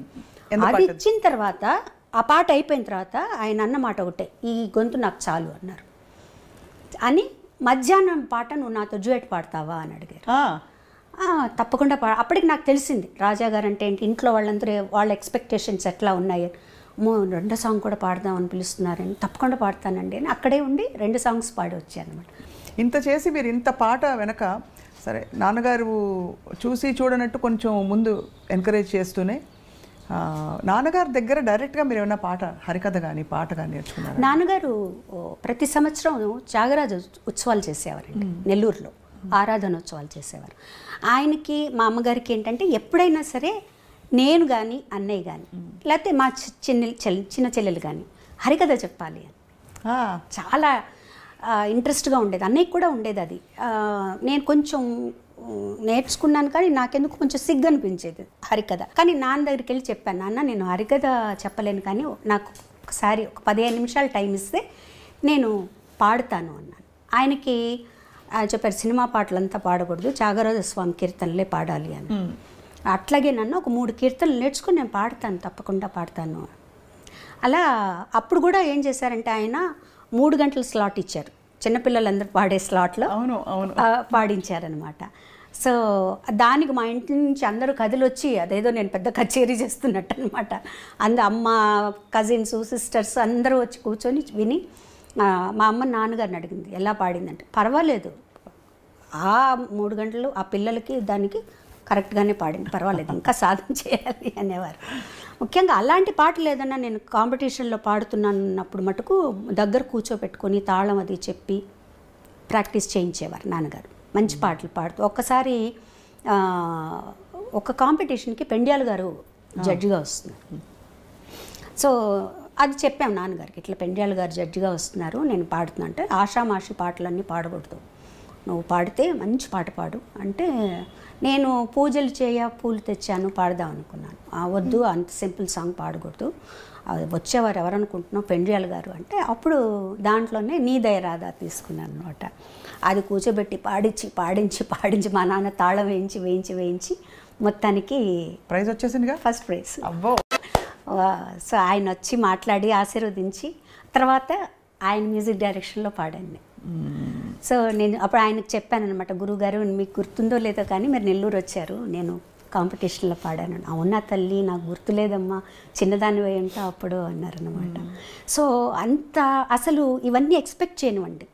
రాజేశ్వరరావు గారు, పెండ్యాల గారు, కేవి మహాదేవన్ గారు, గోవర్ధనం గారు, వీళ్ళందరి దగ్గర పాడటం అనేది అసలు చాలా గొప్ప, అంటే అదృష్టం అని చెప్పాలి. చాలా మీ పాట కూడా అంత ఒరిజినల్ పాట అని అంటారు కదా, అంటే గొంతుకల్లో ఎక్కడ అప్పుడులో ఫాల్స్ వాయిస్లని రకరకాల అంటే సిస్టమ్స్ వచ్చాయి, ఇలా పాడొచ్చు అని కూడా వచ్చి. అవును, బట్ అలా కాకుండా కానీ మీ తరంలోనే మీరు చిత్రగారు సమకాలికులుగా. అవునండి. మీ పాటల బాణీల్లో చాలా వ్యత్యాసం ఉంటుంది. ఆవిడదొక స్టైల్ ఆఫ్ సింగింగ్, మీరు స్టైల్ ఆఫ్ సింగింగ్. ఎప్పుడైనా ఇది మీకు అంటే కంపారిటివ్ ఇది వచ్చిందా, అంటే మీరు కలిసి పాడడం లేకపోతే అలాంటి సందర్భాలు వచ్చాయా? వచ్చాయండి, చాలా సందర్భాలు వచ్చాయి. మీ ఇద్దరం చాలా బెస్ట్ ఫ్రెండ్స్ అసలు యాక్చువల్గా చెప్పాలంటే. చాలా ప్రోగ్రామ్స్ చేసాం, అన్నయ్య కూడా లేకుండా నేను చిత్రాన్నే చేసామన్నమాట. టూర్ చేసాం, అమెరికా టూరు. మా ఇద్దరిలో ఎప్పుడు కూడా ఒక జెలస్ అని కానీ ఏది లేదండి. ఒక్కసారి నేను పాడిన పాట మళ్ళీ తన చేత పాడించేవారు. తను నాకు ఫోన్ చేసేది, శైలా ఇట్లా నువ్వు పాడిన పాట నన్ను పాడమని అడుగుతున్నారు అంటే మీ వాయిస్ తీసి పాడించే. నేను ఆల్రెడీ రికార్డ్ చేసేసింది. ఎందుకు అలా జరుగుతుంది? అందులో మీరు అంటే ఇది సున్నితమైన ప్రశ్న, కానీ మీ పాట అంత బాగుంది ఒకటి. రెండోది మీరు ఎస్పి బాలు గారి సోదరి. అట్లా కాదండి, ఇక్కడ అలా ఉండదు. ఆ టైంలో ఎవరు హైలైట్గా ఉన్నారు దాన్ని బట్టి ఉంటుంది. అంటే ఎక్కువ ప్రామినెన్స్ ఎవరికి ఉంది అప్పుడు అట్లా కూడా చూస్తారు. మా సినిమాలో చిత్రగారు పాడితే బాగుంటుందండి, మ్యూజిక్ డైరెక్టర్ నన్ను పిలిపి పాడిపించారనుకోండి, లేదంటే ఆ పాట చిత్రగారి చేత పాడిస్తామని. అట్లా తను పాడిన పాటలు కూడా నేను పాడినవి ఉన్నాయి. ఓ మచ్చుకు ఒక పాట అంటే మెన్షన్ చేయడానికి, స్వప్న వేణువేదో సంగీత్, అది ఒరిజినల్ నేను పాడాను. తర్వాత చిత్రగారు మిక్స్ చేశారు. అలాగే చిత్రగారు పాడింది నాకు పాట గుర్తులేదు. ఏదన్నా ఉంటే మేము ఇద్దరం ఫోన్ చేసుకుంటాం, ఇట్లా పాడమంటున్నారు, నేను పాడిన శైలాన్ని తను నన్ను అడుగుతుంది, నేను తను అడుగుతాను అనమాట. ఎందుకంటే మా మధ్య ఏ గొడవలు రాకూడదు రేపు ఫ్యూచర్లో. సో మాకు అలాంటివి అసలు ఏమీ లేవు, ఇద్దరు చాలా హ్యాపీగా ఉంటాం. తర్వాత ఇంకొకటి కూడా అండి, ఎవరి టాలెంట్ వాళ్ళది, ఎవరికి ఎంత ఇవ్వాలో భగవంతుడికి తెలుసు. ఏది ఇవ్వాలో, ఎప్పుడు ఇవ్వాలో, ఎంతవరకు ఇవ్వాలో, ఏది మంచిదో అది భగవంతుడికి తెలుసు. దాన్ని మించి మనం ఏది ఆశించకూడదు. మనకి ఏది వస్తే అదే సంతోషం కదా. ఇప్పుడు నాకు ఒక టాలెంట్ నాకు ఉండొచ్చు, దాన్ని మించి తనకు ఒకటి ఉండొచ్చు, దాన్ని మించి నాకు ఇంకొకటి ఉండొచ్చు. సో ఇలా నేను ఏదనుకున్నా కూడా భగవంతుడు నేను ఎంతవరకు హ్యాపీగా ఉండాలి, నేను ఎంతవరకు, ముఖ్యంగా మనలో జలస్ అనేది ఉండకూడదండి. అది ఎప్పుడు మనల్ని ముందుకు రానిదు, ఆనందంగా ఉంచదు. ఫస్ట్ మన్ని లోపల తినేస్తుంది అది. 24 గంటలు దాని మీదే ఆలోచిస్తుంటాం. సో నీ టాలెంట్ ఉండి కూడా నువ్వు జలస్ పెట్టుకున్నావు అంటే లోపల అది బయటికి రాదు కదా. ఎలాగూ నువ్వేం చేయదలుచుకున్నావు, నువ్వు స్టేజ్లో ఎలా పాడదలుచుకున్నావు, నీకు ఇచ్చిన పాటలు నువ్వు ఎలా పాడతావు, అంతే. అంతే. ఇద్దరం కలిసి ఒక పాట పాడేటప్పుడు కూడా పోటాపోటీగా ఉన్నప్పుడు పాడేవాళ్ళం, అలాగే నవ్వుకుంటూ సరదాగా నవ్వుకుంటూ పాడేవాళ్ళం. అంతే తప్పించి మా ఇద్దరి మధ్యనే కాదు, నాకు ఏ సింగర్స్తోనూ ఎప్పుడు ఎలాంటి ప్రాబ్లం రాలేదు, ఏ సింగర్స్తోనూ రాలేదు. మీరు అందులో ఒక విధంగా చూస్తే మీకు అడ్వాంటేజ్, ఒక విధంగా చూస్తే డిసడ్వాంటేజ్ అని చెప్పను ఎప్పుడు, కానీ అడ్వాంటేజ్ ఒక ఫ్రేమ్ వర్క్ కూడా మీరు బాలుగారి చెల్లెలు అవ్వడం వల్ల అందరూ మన ఇంటి అమ్మాయి మన అమ్మాయిని చూసుకోవడం ఒక విధమైన ఇది ఉంటుంది. ఇంకో విధంగా చూస్తే గబుక్కుమని మీరు చొరవ తీసుకుని వెళ్ళలేరు. ఇంకోటి కూడా ఏంటంటే ఎక్స్పెక్టేషన్స్ కూడా ఎక్కువ ఉంటాయి. బాలుగారితో కంపేర్ చేస్తూ బాలుగారు లాగా పాడుతుంది, తను ఇలా ఇంత లెవెల్కి పాడుతుంది అనే ఎక్స్పెక్టేషన్స్ ఉన్నాయి. లక్కీగా ఏంటంటే నేను ఆడపిల్లని అయిపోయాను. ఇదే చరణ్కి అయితే చాలా ఇబ్బంది, చాలా ఎక్స్పెక్టేషన్స్ ఉంటాయి చరణ్, చాలా ప్రెషర్ అండి, చాలా ప్రెషర్. నేను చరణ్ అనే కాదండి, ఒక క్యాలిబర్ సంపాదించుకొని ఒక సినిమా యాక్టర్లను కానీ ఎవరైనా సరే వాళ్ళ పిల్లలందరికీ ఉంటుంది, కంపారిజన్ ఉంటుంది. 24 గంటలు వాళ్ళకి తర్వాతేనండి వీళ్ళు అంటారు, కానీ వీళ్ళెంత కష్టపడుతున్నారో, ఎవరైనా కష్టపడితేనే ఆ లెవెల్కి వస్తారు. అది రాదు, అది ఆలోచించరు, కంపేర్ చేసేసి బాలేదు అనేస్తారనమాట. అది లక్కీగా నేను ఆ అమ్మాయిని అయ్యేటప్పటికి నాకు అది తగ్గిందనే చెప్పాలి. చరణ్ మీద చాలా ప్రెషర్ ఉంది, చాలా ప్రెషర్. ఎప్పుడు మీరు గమనించేవారా, చరణ్ చెప్పేవారా మీతో? నేను గమనించేదాన్ని, నాకు తెలుస్తుంటుంది కదా అదే ఇది, అదే చెప్పేదాన్ని, ఏం పర్వాలేనా నీ స్టైల్లో నువ్వు పాడు, నువ్వు వెళ్ళిపోతూ. కానీ లేత బాలుగారి గొంతు అక్కడక్కడ రాకుండా ఎలా పోతుంది? ఉంటుంది అసలు అప్పట్లో బాలుగారి గొంతులాగే ఉంటుంది చరణ్ గారి లాగే ఉంటుంది. కానీ అసలు మీది అంటే ఒక బ్యూటిఫుల్ జర్నీ, మీ పాటల జర్నీ. ఇందులో మీ ఫోకిష్ కైండ్ ఆఫ్ పాటలు, నాంపల్లి స్టేషన్ కాడి మొదలుకొని ఇవన్నీ ఇంకొక కోణం. అవును, అది చాలా తమాషా అని చెప్పచ్చండి. ఒక 1 ఇయర్లో కొంచెం తక్కువ సాంగ్స్ పాడి ఒక గ్యాప్ వచ్చేటప్పటికి ఇలాంటి పాట ఒకటి పడేది. సో దాంతో రివైవ్ అయ్యేది. మళ్ళీ కొన్ని రోజులు అయిన తర్వాత ఒక నాంపల్లి స్టేషన్ కాడి, తర్వాత ఒక లాలు దర్వాజా, ఇట్లా వచ్చి మళ్ళీ ఒక రివైవ్ అవుతూ వచ్చేదన్నమాట పాటలు. అసలు నాంపల్లి స్టేషన్ కాడ అయితే పాట విన్నప్పుడు చాలా ఈజీగా ఉంది ఈ పాట, అసలు అంతా ఒకేలాగా ఉంటుంది కదా మనకు. చక్రవర్తి గారు కూడా అంతా ఒకేలాగా ఉంటుందమ్మా, నేను కూడా ఉండాల్సిన అవసరం లేదు, నువ్వు పాడేసేసేయి అనుకున్నాను. మేము అంత హిట్ అవుతుందని ఎక్స్పెక్ట్ చేయలేదండి అసలు ఆ పాట. దానికి అవార్డు వస్తుందని కానీ, అంత హిట్ అవుతుందని కానీ మేము అసలు ఎక్స్పెక్ట్ చేయలేదు. చాలా సరదాగా పాడేసాను పాట. ఒక 1/2 అవర్ 1 అవర్లో అయిపోయింది పాట, అంతా అయిపోయింది, వచ్చేసాం అనమాట. దానికి వచ్చిన రెస్పాన్స్ చూసిన తర్వాత నాకు చాలా ఆశ్చర్యం వేసింది. ప్రతి వాళ్ళు వాళ్ళ దానికి కోరిలేట్ చేసుకున్నారు. ముఖ్యంగా ఈ పనిచేసేవాళ్ళు, కూలీలు, వాళ్ళందరూ కూడా తెలంగాణలో ఆ పాటని వాళ్ళకి వాళ్ళు అన్వయించుకొని చాలా మా అక్క అప్పుడు హైదరాబాద్లో ఉండేదన్నమాట. వాళ్ళ ఇంటి ఎదురుగుండా ఇల్లు కడుతున్నట్టు కూలీలందరూ. ఆ పాట వింటూ ఈ పోరి ఎంత బాగా పాడింది ఈ పాట, మన బాధలన్నీ చెప్పింది ఇందులో అనేవాళ్ళట వాళ్ళు. నాకు ఫోన్ చేసి చెప్పేదన్నమాట, ఇలా చెప్తున్నారు అని. తర్వాత నేను చక్రవర్తి గారు కూడా కలిసినప్పుడు అనుకునేవాళ్ళు, అన్నయ్య ఈ పాట ఇంత హిట్ అవుతుంది మనం అనుకోలేదు కదా అంటే, చెప్పలేమమ్మా జనాల పల్స్ అది, దాన్ని ఆ టైము అది రిలీజ్ అయ్యేది దాన్ని ఉంటాయి చెప్పారు. అలా చక్రవర్తి గారు కూడా నన్ను చాలా ఎంకరేజ్ చేశారు. ప్రతి సినిమాలో ఒక పాట పాడించారు, చాలా ఎంకరేజ్ చేశారు.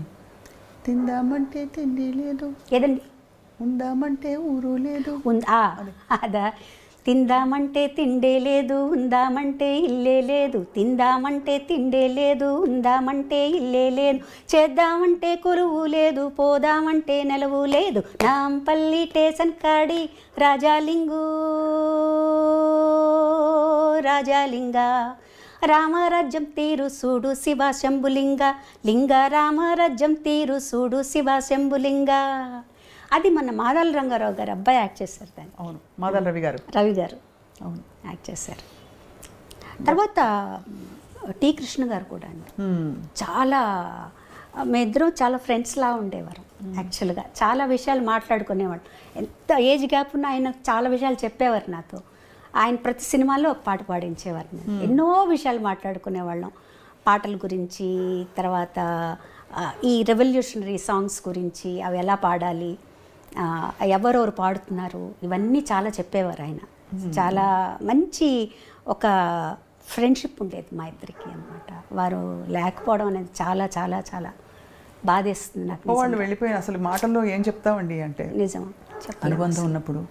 కానీ మీకు పాటతో పరిచయం అయింది మొట్టమొదటి నాన్నగారి ద్వారా. నాన్నగారు అంటే ఇది జంకుతూ అడుగుతున్నాను, నాన్నగారు వెళ్ళిపోయినప్పుడు మీకు చాలా పెద్ద మాటల్లో చెప్పలేనంత బాధ, ఆ తర్వాత ఆ జ్ఞాపకాలు, అది ఎలా కోపోయారు ఆ టైంలో? నాన్నగారితో నేను ఎక్కువ స్పెండ్ చేయలేదని చెప్పాలండి. ఎందుకంటే నేను 2nd, 3rd, 4th చెన్నైలో అన్నయ్య దగ్గర చదివాను. 5th నుంచి 9th వరకు నెల్లూరులో చదివాను. ఈ 2ndకి ముందర పెద్ద ఊహ మనకి ఏం జరిగింది అనేది గుర్తుండేది కాదు. ఈ 5 6 years నాన్నగారి దగ్గర ఉన్నాను. బట్ ఆయన ఇన్ఫ్లుయెన్స్ చాలా పడింది. ఎందుకంటే ఒక పట్టుదల ఆయనలో. తర్వాత ఎన్ని కష్టాలు వచ్చినా కూడా ఆయన అస్సలు తొణికేవారు కాదు. మెన్ను విరిగి మీద పడ్డా కూడా చాలా స్ట్రాంగ్గా ఉండేవారు. నేను రాముడిని నమ్ముకున్నాను, ఆయన ఆరాధ్యులైనా కూడా, శైవ పూజ రోజు చేసుకున్నా కూడా రాముడు భక్తుడైన, నేను రాముడిని నమ్ముకున్నాను, రాముడే నన్ను కాపాడుతాడు అన్న దీంట్లోనే ఉండేవారు అనమాట. లక్కీ నేను ఇక్కడికి వచ్చాక ఏంటంటే, ఇక్కడి నుంచి నాన్నగారికి నేను ఉత్తరాలు రాసేదాన్ని. ఇంకెవ్వరు రాసేవారు కాదు, నాన్నగారికి మటుకు నేను ఉత్తరాలు. ఎందుకంటే నేను పుస్తకాలు విపరీతంగా చదివేదాన్ని, అలా పిచ్చిగా ఖర్చు పెట్టేదాన్ని బుక్స్ మీద. ఆ టైంలోనే 1000 రూపాయల దాకా నెలకు బుక్స్ మీద ఖర్చు పెట్టేదాన్ని, కలెక్ట్ చేసుకునేదాన్ని బుక్స్. నాన్నగారికి కూడా చాలా ఇష్టం పుస్తకాలు, ఆయన దగ్గర పెద్ద బీరువా ఉంది. నవలలు, సాహిత్యం అన్నీ, రామాయణ భారత భాగవతాలు అయితే ఎన్నున్నాయో చెప్పలేం, అన్నీ అనమాట. సో ఆయన నా దగ్గర నా కలెక్షన్స్ చూసి నాకు ఉత్తరం రాసేవారు, అమ్మ ఈ ఫలానా పుస్తకం నీ దగ్గర ఉంటే నాకు పంపించు అని. ఇక్కడి నుంచి నేను ఆ బుక్ పంపించి, నాన్నగారు పుస్తకం పంపిస్తున్నాను, నేను అమెరికా వెళ్తున్నాను, మీకు ఏం కావాలి అంటే, ఆయన ఎప్పుడు అమెరికా వెళ్ళినా ఫౌంటైన్ పెన్ ఒకటి తీసుకురమ్మనేవారు అనమాట. ఆయనకు చాలా ఇష్టం. తర్వాత నాన్నగారికి ఒంట్లో బాగాలేదు అని ఆయన పెద్దగా కూడా కష్టపడలేదండి. నాన్నగారి నుంచి నెల్లూరు నుంచి చెన్నైకి నేనే తీసుకొచ్చాను. కారులో వెళ్ళి నాన్నగారిని తీసుకొచ్చి అమ్మ ఇక్కడే ఉంచుతాం నాన్నగారిని. అంతకుముందు ఏంటంటే, ఒకసారి ఒక నైట్ నేను నాన్నగారితో హాస్పిటల్లో ఉన్నాను. నార్మల్గా ఉన్నారు, బాగానే ఉన్నారు, టెస్ట్ల కోసం ఏదో పెట్టారు, బాగున్నారు. ఆ రోజు మరి ఎందుకో తెలియదు, నాన్నగారు మటుకు నన్ను పిలిచి, మా అన్నని జాగ్రత్తగా చూసుకోవాలి. ఇదేంట్రా ఆయన ఇలా చెప్తున్నారు నాన్నగారు? ఏం నాన్న? లేదమ్మా, వాడు ఒక్కడే కష్టపడుతున్నాడు, నువ్వు పక్కన ఉండాలి, అన్నం జాగ్రత్తగా చూసుకోమ్మా. తప్పకుండా నాన్న, అందరం అన్న కోసమే ఉంటాం, మేము అందరం చూసుకుంటాం, ఏం పర్వాలేదు. తర్వాత కొంచెం సీరియస్ అయింది ఆయనకి. బట్ అన్నయ్యతో చెప్పారనమాట, నువ్వు ఎన్ని చేసినారా, ఇవాళ మధ్యాహ్నం 1:30కే నేను ఉంటాను, అంతవరకు ఆ తర్వాత ఉండను అని చెప్పేశారు. అలాగే 1:30కి అన్నయ్య బ్లడ్ గ్రూప్, నాన్నగారు బ్లడ్ గ్రూప్ సరిపోతే బ్లడ్ ఎక్కించాలన్నారు. అవసరం లేదనేసారు డాక్టర్లు. నాన్నగారు కూడా అవసరం లేదు, అమ్మని చూసుకో నువ్వు, చాలు, నాది అయిపోయింది, చాలా పీస్ఫుల్గా వెళ్ళిపోయారు ఆయన. మాకు అప్పుడు తెలియలేదండి, అంటే ఏంటి నాన్నగారు లేరా ఏంటిది, నాన్నగారు బాగానే ఉన్నారు కదా, సడన్గా వెళ్ళిపోయారు ఏంటి. ఆ రిచువల్స్ అన్నీ జరిగేటప్పుడు ఎవరన్నా ఏదన్నా అడిగితే అన్నయ్య సడన్గా నాకు తెలియదండి, మా నాన్నగారిని అడగండి అనేవారు. ఆయనకు కూడా యాక్సెప్ట్ చేయలేదు ఇదన్నమాట మాట. మా అమ్మగారికి అసలు మేము చెప్పలేదు, బాడీ ఇంటికి తీసుకొచ్చేంత వరకు అమ్మగారికి చెప్పలేదు. అది కూడా నా మీద పెట్టారన్నమాట, నువ్వు ఎలాగోలా మేనేజ్ చెయ్యి. బాడీ ఇంటికి తీసుకొచ్చిన తర్వాత అమ్మగారికి మందులన్నీ రెడీగా పెట్టి అప్పుడు అంటే 82 yearsలో నాన్నగారు పోయారండి. ఆయన చనిపోయిన తర్వాత ఆయనలో ఇన్ని గొప్ప గుణాలు ఉన్నాయా, ఆయనకి ఇంత గుర్తింపు ఉందా, ఎప్పుడు అలాగే జరుగుతుందండి. వాళ్ళు పోయిన తర్వాత కానీ కొన్ని విలువలు మనకు తెలీదు, చాలా చాలా తెలీదు. ఆయన లైబ్రరీ మటుకు నాకు ఇచ్చెళ్ళారు. ఆ లైబ్రరీ చూస్తే అసలు ఎంత చదివారు ఈయన, ఎంత తెలుసు ఈయనకి. ఆయన కొన్ని కీర్తనలు రాసుకున్నారు, దాదాపు ఒక 50-60 కీర్తనలు రాసుకున్నారు ఆయన. శ్రీ పండిత నుత అని వస్తుందన్నమాట దానికి ట్యాగ్ ముద్ర. అవన్నీ చూస్తుంటే నేను అన్నకు చెప్పాను అనమాట, అన్న లైబ్రరీలో ఇట్లా నాన్నగారు ఇన్ని అంటే మేము అనుకున్నాం అనమాట, దాన్ని తీయించి చేద్దాం, పాటలు చేద్దాం. ఎంత ఒరోషియస్ అనమాట, ఎంత బుక్స్ చదివారు, ఎంత నాలెడ్జ్ ఉంది. ఏదన్నా అడిగితే ఇలా టిప్స్ మీద చెప్పేసేవారు, మంత్రాలు కానీ ఏదన్నా మనకు తెలియని సాహిత్యంలో తెలియని ఉన్నవా కూడా చెప్పేసేవారు. ఏమీ తెలియనట్టు చాలా కామ్గా ఉండేవారు అనమాట, చాలా సరదాగా ఉండేవారు. ఆయన పోయిన తర్వాత మా వదిన కూడా, నేను అసలు ఏడవల, అది ఒక స్టేజ్లో ఉన్నాను నేను. అది నాకు నమ్మకం లేదు, ఏమీ లేదు, ఏదో పని చేస్తున్నాను. మా వదిన కూడా చెప్పింది, నువ్వు ఒకసారి కూర్చొని ఏడ్చేసేయి, ఏడ్చేస్తే ఆ లోపల ఉన్న బాధ అంతా పోతుంది అంటే నాకు ఏడుపు రావట్లేదు అని ఏం చేయమంటారు. అంతా అయిపోయాక ఇంకా సాయంత్రం రూమ్లోకి వచ్చి నా రూమ్లో నిలబడ్డాను అనమాట. నిలబడేటప్పటికి ఐ ఫెల్ట్ హిమ్, నా పక్కన మా నాన్నగారు ఉన్నట్టు. సో దెన్ అప్పుడు మంచం మీద పడిపోయి ఏడ్చి అలా నిద్రపోయాను అనమాట. సో అంతే. ఆ తర్వాత అసలు లేదు, నేను ఇంకా అందరికీ ధైర్యం చెప్పడం మొదలుపెట్టాను అనమాట. నాన్న ఎక్కడికి వెళ్ళలేదు, మనతోనే ఉంటారు, మనల్ని ఆయన లీడ్ చేస్తారు, మనకి ఏ భయం లేదు. Same thing I felt with అన్న. అసలు అది ఎందుకంటే ఇప్పటికి స్టిల్ నాకేంటంటే ఆయన ఎక్కడో ఉన్నారు, హీస్ దేర్. ఏదో కచేరీలు చేస్తూ పాడుకుంటున్నారు, ఆయన ఉన్నారు. ఎందుకంటే ఆయన లేరు అన్న ఒక్క క్షణం ఏదో ఆగిపోయినట్టు అనిపిస్తుందండి, కడుపులోంచి ఒక బాధ వస్తుంది. అది ఎప్పుడు మనల్ని ఒక్కసారి స్టేజ్ మీద ఒక మంచి పాట పాడుతున్నప్పుడు సడన్గా వస్తుంది. ఆ పాట పాడుతుంటే మీ ఇద్దరు షేర్ చేసుకున్న క్షణాలు అవన్నీ వస్తాయి అన్నమాట. ఆ పాటకు న్యాయం చేకూర్చాలి ఫస్ట్ మనం. అలాంటప్పుడు ఎక్కడ లేడు తను, ఏ పాట తీసుకున్నా నాతో పాడిందే, ఏ స్టేజ్ మీదకి వెళ్ళినా తను, ఏ ఊరు వెళ్ళినా తనే పక్కన ఉంటాడు, ఎక్కడికి వెళ్ళినా తనే ఉంటాడు. తను లేడు అని ఎలా అనుకోవాలి? నేను తనని లాస్ట్ కలిసినప్పుడు నేను చెప్పానన్న, ప్రపంచం అంతా నీ కోసం వెయిట్ చేస్తుంది, నువ్వు రావాలి అంటే. నేను కూడా ప్రపంచం కోసం వెయిట్ చేస్తున్నానమ్మా, నేను అందరినీ చూడాలి ఉంది నాకు. తనకి ఎక్కడో ఒక అనుమానం పడిందండి, తను ఫర్దర్గా పాడగలనా లేడా. అయ్యో, అది వచ్చేసింది తనకి బాగా. సో మేము ఇంకా మాకు లాస్ట్ వరకు డాక్టర్లు ఏంటంటే హోప్ ఇచ్చారు, వచ్చేస్తారు, ఏం ప్రాబ్లం లేదు. But he went through a lot, 51 days. తర్వాత డాక్టర్లు చెప్పేటప్పటికి అందరూ యాక్సెప్ట్ చేశారు, బట్ నేను యాక్సెప్ట్ చేయలేదు. చరణ్ తీసుకెళ్ళి చూపించారు నన్ను, తీసుకెళ్ళి అంటే లేదు లేస్తాడు తను, నాకు పర్లేదు మంత్రం చెప్తాను చెవిలో, తను లేస్తాడు అని తన చెవిలో ఏదో మంత్రం చెప్పి నేను తను తప్పకుండా రేపు లేస్తాడు, నేను నమ్మను అని. వదిన లేదమ్మా అంతా అయిపోయింది, బ్రెయిన్ డెడ్ అంటున్నాడు. లేదు లేదు, తను ఉంటాడు, ఇక్కడికి వెళ్ళాడు. అది మా కుటుంబానికి ఒక పెద్ద షాక్ అండి. అసలు మేము ఎవ్వరం ఎక్స్పెక్ట్ చేయని షాకు. ఆ కరోనా అనే ఒక ఇది ఇంత దూరం తీసుకొస్తుందని మేము అసలు ఎక్స్పెక్ట్ చేయలేదు. అంటే చాలా చాలా అన్యాయం అండి, అధర్మం ఇది. అంటే భగవంతుడి మీద కోపం వచ్చింది అభిమానులందరికీ, మా అందరికీ. కుటుంబం సరే మీకు ఎలా ఉంటుందో చెప్పలేము. బాలుగారు శ్వాస పోశారు పాటలోకి. బాలుగారికి శ్వాస ఇబ్బంది అవ్వడం ఏంటండి? అంటే తనకి ఎలర్జిక్ బ్రాంకైటిస్ ఉండేదండి యాక్చువల్గా. తను చాలా అంటే దానివల్ల పెద్ద ఇబ్బంది ఎప్పుడు వచ్చేది కాదు, ఏ పాటలోనూ తెలిసేది కాదు, తను మామూలుగానే పాడేసేవారు. తను ఈ కరోనా వల్ల మిగతావన్నీ కూడా అగ్రివేట్ అయ్యాయి టైంలో. కానీ 51 రోజులు అసలు కానీ అండి ఇంకొక విషయం, అదంతా అయిపోయి ఇప్పుడు 2 years అయిపోయింది కదండి. ఇప్పుడు ఆలోచిస్తే నాకు తనకి ఏది మంచిదో అదే జరిగింది అనిపిస్తుంది. అంటే మనకి బాలుగారు లేరు, మనకి లోటు తీరది లోటు, కానీ బాలుగారు మటుకు చిరస్థాయిగా అందరి మనసులో నిలిచిపోయారు.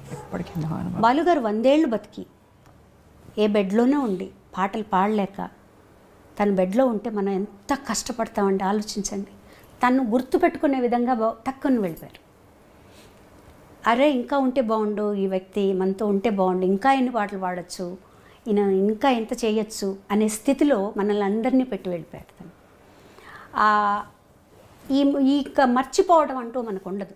బాలుగారిని జీవితాంతం మనతోనే ఉంటారు, ఆయన మర్చిపోవటం బాగా ఏజ్ వచ్చి అందరూ మర్చిపోయి అప్పుడు అసలు తను ఎవరు పట్టించుకొని ఒక స్థితి వచ్చిందనుకోండి, మనము చూసే వాళ్ళకి కష్టం, తన వల్ల కూడా కాదన్నమాట. పాట పాడకుండా తను ఉండలేడండి. తను ఒక్కరోజు కూడా ఒక పాట పాడకుండా ఉండలేడు.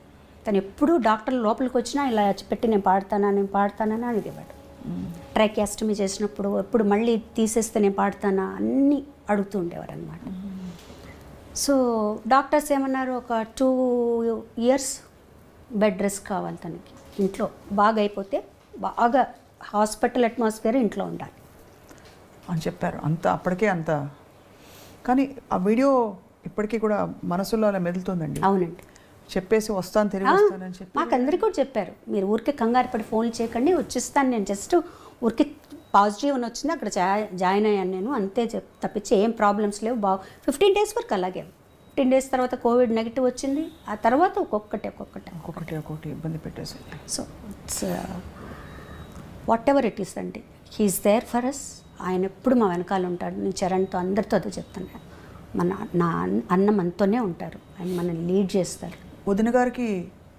వదిన గారు చాలా ఎఫెక్ట్ అయ్యారండి, మా అందరికంటే కూడా వదిన చాలా ఎఫెక్ట్ అయ్యారు. ఆవిడ ఆల్మోస్ట్ ఒక డిప్రెషన్ స్టేజ్లోకి వెళ్ళిపోయారు.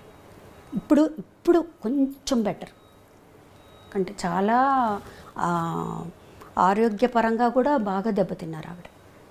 అంటే ఒకే హాస్పిటల్ ఇద్దరు పక్కన ఉన్నారు. ఆవిడ కూడా కోవిడ్ వచ్చి అక్కడే జాయిన్ అయ్యారనమాట. అక్కడ ఏం జరుగుతుందో తెలియదు. పిల్లవాడు ఒక్కడు, ఎవరిని పంపించరు, వాడిని ఒక్కడనే పంపిస్తారనమాట. So it was tough time for us, very tough అండి. అసలు ఊహించడం కష్టం కదండి. ఏ రోజు డాక్టర్ ఏం చెప్తారో తెలియదు. ఇవాళ బాగుందమ్మా, ఏం ప్రాబ్లం లేదంటారు, ఇవాళ కొంచెం ఏదో ప్రాబ్లం ఉందంటారు. ఒక 51 రోజులు అలా అలా అలా అలా అలా ఇంకా మాకు వేరే థాట్ ఏమీ లేదు. అందరూ ప్రే చేయటమే. ఎక్కడి వాళ్ళండి, ఎక్కడెక్కడి వాళ్ళు, ప్రపంచం అంతా ప్రే చేసింది నిజంగా. అన్ని ప్రసాదాలు, ఒక రూమ్ పెట్టారు అక్కడ, ఒక రూమ్ పెట్టి ప్రసాదాల కోసం ఒక రూమ్ పెట్టారు, ఆయనకు వచ్చే ప్రసాదాలు. అవన్నీ కొంతమంది విభూతులు పంపించడం, షాల్స్ అన్నీ అన్నమాట. అసలు వరప్రసాదరెడ్డి గారు కూడా అప్పుడు వరప్రసాదరెడ్డి గారు కూడా పంపించారు, కంచిపేట నుంచి పంపించారు, తిరుమల తిరుపతి దేవస్థానం, ఇక్కడి నుంచి అందరూ. బాలుగారు వరప్రసాదరెడ్డి గారు అయితే రోజు ఫోన్ చేసేవారు, ఎలా ఉంది ఈరోజు, ఎలా ఉంది ఈరోజు, ఎలా ఉంది ఈరోజు, ఎలా ఉంది. అందులో బాలుగారి గొంతు అంటే కీర్తించని దేవుడు లేడు. అన్ని బాణీల పాటలు అందరు దేవుళ్ళకి పాడారు కదండి. అసలు ఇప్పటికీ ఎలా తప్పించుకుంటామండి ఆయన నుంచి మనం, చెప్పండి. మీరు ఏ రోజు ఏది ఆన్ చేసినా ఎక్కడో ఒక చోట ఆయన వస్తారు, అంతే. ఏ గుడికి వెళ్ళినా ఆయన ఉంటారు.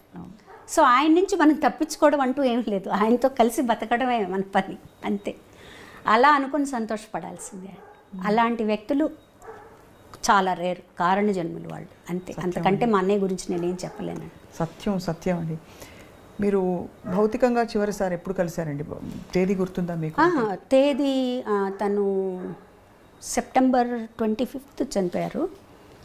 14th ఆ ప్రాంతంలో కలిశాను. ఆ తర్వాత ఇంకెవరిని అలో చేయలేదండి. అప్పటికే మీకు కొంత అవగాహన ఉండుంటుంది, అంటే అవగాహన ఉండేది, కానీ అది ప్రేమ అంటారా మరి, అది కప్పేస్తుందేమో అనుకుంటారు. నాకు మా చెల్లికి ఎందుకు, ఎలా అయినా తను బయటకు వచ్చేస్తాడు, హీజ్ అ ఫైటర్, వచ్చేస్తాడే అనిపించి, అన్నకేం కాదు నాన్న చూసుకుంటారు, అన్నకేం కాదనే అనుకునేవాళ్ళము. ఫోన్లో మాట్లాడుకో, ఏం కాదు వచ్చేస్తాడు తను, ఏం ప్రాబ్లం లేదు. మీరు అన్నట్టు పాట లేకుండా, ఎందుకంటే అప్పుడెప్పుడో నాడ్యూల్ వచ్చి సర్జరీ చేయించాలన్నప్పుడు లతాజీ చేయించద్దు అని చెప్పారు. ఈ విషయాన్ని పంచుకున్నారు మాతో ఒక ఇంటర్వ్యూలో. అంటే పాట లేకుండా బాలుగారిని ఊహించుకోలేమండి ఎవరు. ఊహించుకోలేము. మాట రెండు. ఇంకా ఇప్పుడు కూడా నేను టెలిఫోను రేరు, తను ఎప్పుడైనా చేసినా కూడా ల్యాండ్ లైన్ చేస్తారు ఫోన్, మా పై రూమ్లోకి అనమాట. ఫోన్ తీయగానే ఆ లైన్కి అన్నయ్య చేస్తారని మాకు తెలుసు, నేనమ్మా అన్నని అంటారనమాట. అది అలా రింగ్ అవుతూనే ఉంటుంది మనసులో. ఫోన్ వస్తుంది అంటే ఇంకా ఆ తర్వాత ఆ ఫోన్కి ఇంకా ఫోన్లు రావడం మానేసాయి అనమాట. ఆ ఫోన్ వస్తుందంటే నేనమ్మా అన్నయ్య చేస్తుంటారు, ఇంకా అన్నయ్య కదా ఫోన్ చేస్తారు అని చెప్పి తీసుకునేవాళ్ళం. సో మెనీ థింగ్స్ ఒక్క రోజులో మర్చిపోయే విషయాలు కాదు. అయ్యో, ఎంత జీవితకాలం మీ వెన్నంటే ఒక తండ్రి జీవితాంతం ఉంటుందండి, జీవితాంతం ఉంటుంది. ఎన్ని ప్రయాణాలు. తను చనిపోయిన తర్వాత ఒక 1 month తర్వాత నేను ఎయిర్పోర్ట్కి వెళ్తే నా వల్ల అవ్వలేదు అసలు. ఎందుకంటే మేము పక్కనే నెక్స్ట్ స్ట్రీట్లో తను ఉంటారు. తను బయలుదేరేటప్పుడు నాకు ఫోన్ చేసేవాడు, బయలుదేరుతున్నావా ఎయిర్పోర్ట్కి అని. తను ముందు వెళ్ళిపోతే అక్కడి నుంచి నాకు ఫోన్లు చేసేవాడు. ఎంతసేపు ఓవర్సీస్కి అయితే మరి వీసాలు అవన్నీ చెకింగ్ ఉంటుంది, ఇంకా రాలేదు, నువ్వు వెయిట్ చేస్తున్నావు, తొందరగా రా. ఆ ఎయిర్పోర్టు అక్కడ వెళ్ళటం, అందరం కలిసి వెళ్ళటం, చాలా రోజుల వరకు నాకు చరణ్కి అది చాలా కష్టం అనిపించింది, ట్రావెలింగ్ అనమాట. తర్వాత మాకు మేమే నెమ్మదిగా ఇలా అనుకొని, నాన్న కష్టపడి బెడ్లో ఉండి ఇంత చేసే కంటే కూడా వెళ్ళిపోయారు ఆయన ఒక రకంగా. అలా సర్దుకొని వాడికి సర్ది చెప్పి. ప్రేమ నుంచి మనకి చిన్న కోపం కూడా వస్తుంది. అన్నయ్య కోవిడ్ టైం ట్రావెల్ చేయొద్దంటే వెళ్ళిపోయారు మీరు ఇలాగా పాట పాడడానికి అని. ఒక్క కించితైనా అలాంటి ఒక ఆలోచన వచ్చిందా, ఎందుకు పాడడానికి వెళ్ళిపోయారు అన్నయ్య, అంత రిస్క్ తీసుకుని ఎందుకు వెళ్ళారు మీరు అని? అంటే తను వెళ్ళారు అని నాకు తెలియదండి. యాక్చువల్గా సుధాకర్ గారికి ఫోన్ చేశారట ఆయన, ఇట్లా వద్దాం అనుకుంటున్నాను, అక్కడ పరిస్థితులు ఎలా ఉన్నాయి అని. తను అక్కడే ఉన్నారు అప్పుడు. ఆ లెవెల్లో రామోజీ ఫిలిం సిటీలో అన్ని జాగ్రత్తలు తీసుకుంటున్నారండి, నేను షూట్ చేస్తున్నానని చెప్పారటమాట. ఆయనకు కూడా మనసులో అది ఉండిపోయింది, నేను ఎందుకు చెప్పాను అలా అని. వదిన అందరూ చెప్పారట. ఈ విషయాలని నాకు తెలియదు, తను అక్కడ ఉన్నారు, తను మధ్యలో వెళ్తున్నారని ఒక 1 month ఎక్కడికి వెళ్ళలేదు. 1 dayకి వెళ్తున్నారని కూడా తను వెళ్ళిపోయాక తెలిసింది మాకు. తెలిసిన తర్వాత తను వచ్చాక మామూలుగా ఉన్నారు, 1 week బాగున్నారు. సరే పర్వాలేదులే, వెళ్ళారు, బాగానే ఉన్నారు. ఒక రావటం కొంచెం జలుబుతో అట్లా వచ్చారు, బాగానే ఉన్నారు, మామూలు జలుబే అన్నారు, అయింది. నెక్స్ట్ రాఖీ, నేను ఫోన్ చేశాను అనమాట. ఆ రాఖీ రోజు ఫోన్ చేశాను, 5th ఏదో అయిందండి అది. ఫోన్ చేసి ఎప్పుడు ఇంటికి వెళ్తాను నేను అంటే, రామా ఇంటికి రా, వచ్చి రాఖీ కట్టు అన్నారు. ఇప్పుడు వస్తున్నానన్న, బయలుదేరుతున్నాను. మళ్ళీ ఫోన్ చేశాడు తను, వద్దమ్మా నాకు కొంచెం జలుబుగా ఉంది, ఎందుకైనా మంచిది, నేను డాక్టర్ దగ్గరికి వెళ్తున్నాను, నువ్వు రేపు వచ్చి కట్టు, చెక్ ఎందుకు ఇప్పుడు జలుబు ఉంది, నువ్వు వచ్చి మళ్ళీ అప్పుడు కొంచెం పీక్గా ఉంది కదండి. అవును, కోవిడ్ చాలా అయ్యో భయానకంగా ఉందండి. సరే అన్న, అదే మాట్లాడింది నేను లాస్ట్. తను హాస్పిటల్కి వెళ్ళారు, ఇంకా అక్కడే ఉండిపోయారు. అయ్యో భగవంతుడు. So but we have to celebrate him అండి, అంతే. ఎందుకంటే తనకి ఎవరన్నా డల్గా ఉన్నా, నా ఎప్పుడు ఒక రకంగా మూడ్ అవుట్లో ఉన్నా తనకి ఎప్పుడు నచ్చదు. అందరూ నవ్వుతూ ఉండాలి, అందరూ హ్యాపీగా ఉండాలి అనేదే తన. నవ్వుతూ ఉండేవాళ్ళంటే తనకు చాలా ఇష్టం అసలు ఫస్ట్. సో మమ్మల్ని మాకు మేమే బూస్టప్ చేసుకొని మేమే అనుకున్నాం అనమాట. ఈ సంవత్సరం నేను పల్లవి అందరం కలిసి every year will celebrate SPB, అంతే. ఆయనకేమి ఇష్టం అది చేద్దాం, పాటలు పాడుకోవడం, అంత్యాక్షరీలు ఆడుకోవడం, ఇలా చేద్దాం మనం. ఇలా ఊరికే బాధపడి లాభం లేదు, విల్ సెలబ్రేట్. గొప్పగా ఉందండి మీ ఆలోచన, బాలుగారి ఆలోచనలాగే ఉంది. మొత్తం పాట మాట ప్రయాణం, అన్నయ్యతో మీరు కలిసి ఈ బ్యూటిఫుల్ లైఫ్ని షేర్ చేసుకున్నారు శైలజ గారు. అన్నయ్య నుంచి మీరు నేర్చుకున్న, అంటే చాలా మీకు బాగా ఇన్ఫ్లుయెన్స్ అయిన ఒక 2-3 విషయాలు, గుణాలు. అఫ్కోర్స్ మీ నమ్రతను చూస్తే అర్థమైపోతుంది అందరికీ. బాధ్యత అండి అది చాలా. అంటే తను ఒక వ్యక్తి పరిచయం అయ్యాడు, తనకు దగ్గరయ్యాడు అంటే మొత్తం బాధ్యత తీసుకుంటాడు, ఆషామాషిగా కాదు. చాలా అలా చెప్పాలంటే ఎన్ని ఫ్యామిలీస్ తన మీద ఆధారపడి ఉన్నాయి. తను ఒక్కసారి తను లేడు అనేటప్పటికీ ఎంతమంది ఎఫెక్ట్ అయ్యారో. ఒక బాధ్యత తీసుకుంటే తను సంపూర్ణంగా దాన్ని నిర్వర్తించేవాడు. లేకపోతే నువ్వు బాధ్యత తీసుకుంటే మటుకు దాన్ని సంపూర్ణంగా చేయాలి. తర్వాత కృతజ్ఞత, తనకి ఎవరన్నా ఇంత చిన్నది చేస్తే చాలు, దాన్ని ఇంకా లైఫ్ లాంగ్ గుర్తుపెట్టుకొని వాళ్ళ జీవితం అంతా సహాయం చేస్తారు వాళ్ళకి. ఈ 2 విషయాలు నేను బాగా గమనించానండి. తన ఫ్రెండ్స్ కానీ, ఆ ఫ్రెండ్స్ కానీ ఎవరు బాగాలేదన్నా కూడా నా చేతనైన సహాయం ఇది. నాకు తర్వాత తను పోయాక చాలా విషయాలు తెలిసాయి అన్నమాట. డ్రైవర్కి కొంత డబ్బులు ఇచ్చి హైదరాబాద్లో కానీ చెన్నైలో కానీ కొన్ని హాస్పిటల్స్కి పంపించి, ఫలానా వాళ్ళకి డబ్బులు ఇచ్చిరా, ఫలానా హాస్పిటల్లో వీళ్ళు ఉన్నారు వాళ్ళకి హెల్ప్ చేసిరా, ఇవన్నీ చెప్పు. ఎవరు పంపించారంటే ఏం లేదు, వచ్చేసాయి అని ఇలా రోజు పంపించేవారు. అలా చాలా రకాల హెల్ప్ చేశారన్నట్టు. చాలా ఇంకా ఫ్యామిలీ అయితే చెప్పక్కల, మా సిస్టర్స్ని కానీ అందరినీ కానీ. అసలు ఒక కొండ మా వెనకాల, పెద్ద కొండ అనమాట. తను లేడు అంటే ఫస్ట్ అనిపించింది, ఓకే తను లేడు, ఆ బాధ్యత ఎలా, దాన్ని ఎలా మోయాలి ఇప్పుడు మనం ఏమి యాడ్ అవడం ఇది కాదు, తనేం చేశాడో దాన్ని మనం తీసుకోవాలి బాధ్యత, అంతే కదండి. అలా వదిలేయలేం కదా. తను చేసిన బాధ్యతలు పట్టుకున్న తనకేది మోటివేషనో అదే తీసుకొని ఆ దారిలో మనం నడవాలి. సో ఇదే కొంతవరకు తీసుకోగలిగారా మీరు? అంటే ఒక 25% వరకు తీసుకోగలిగానండి. తీసుకోగలిగాను. అది కూడా తను హెల్ప్ చేస్తేనే, తన పైనుండి ఆశీర్వదిస్తేనే అండి, అంతే.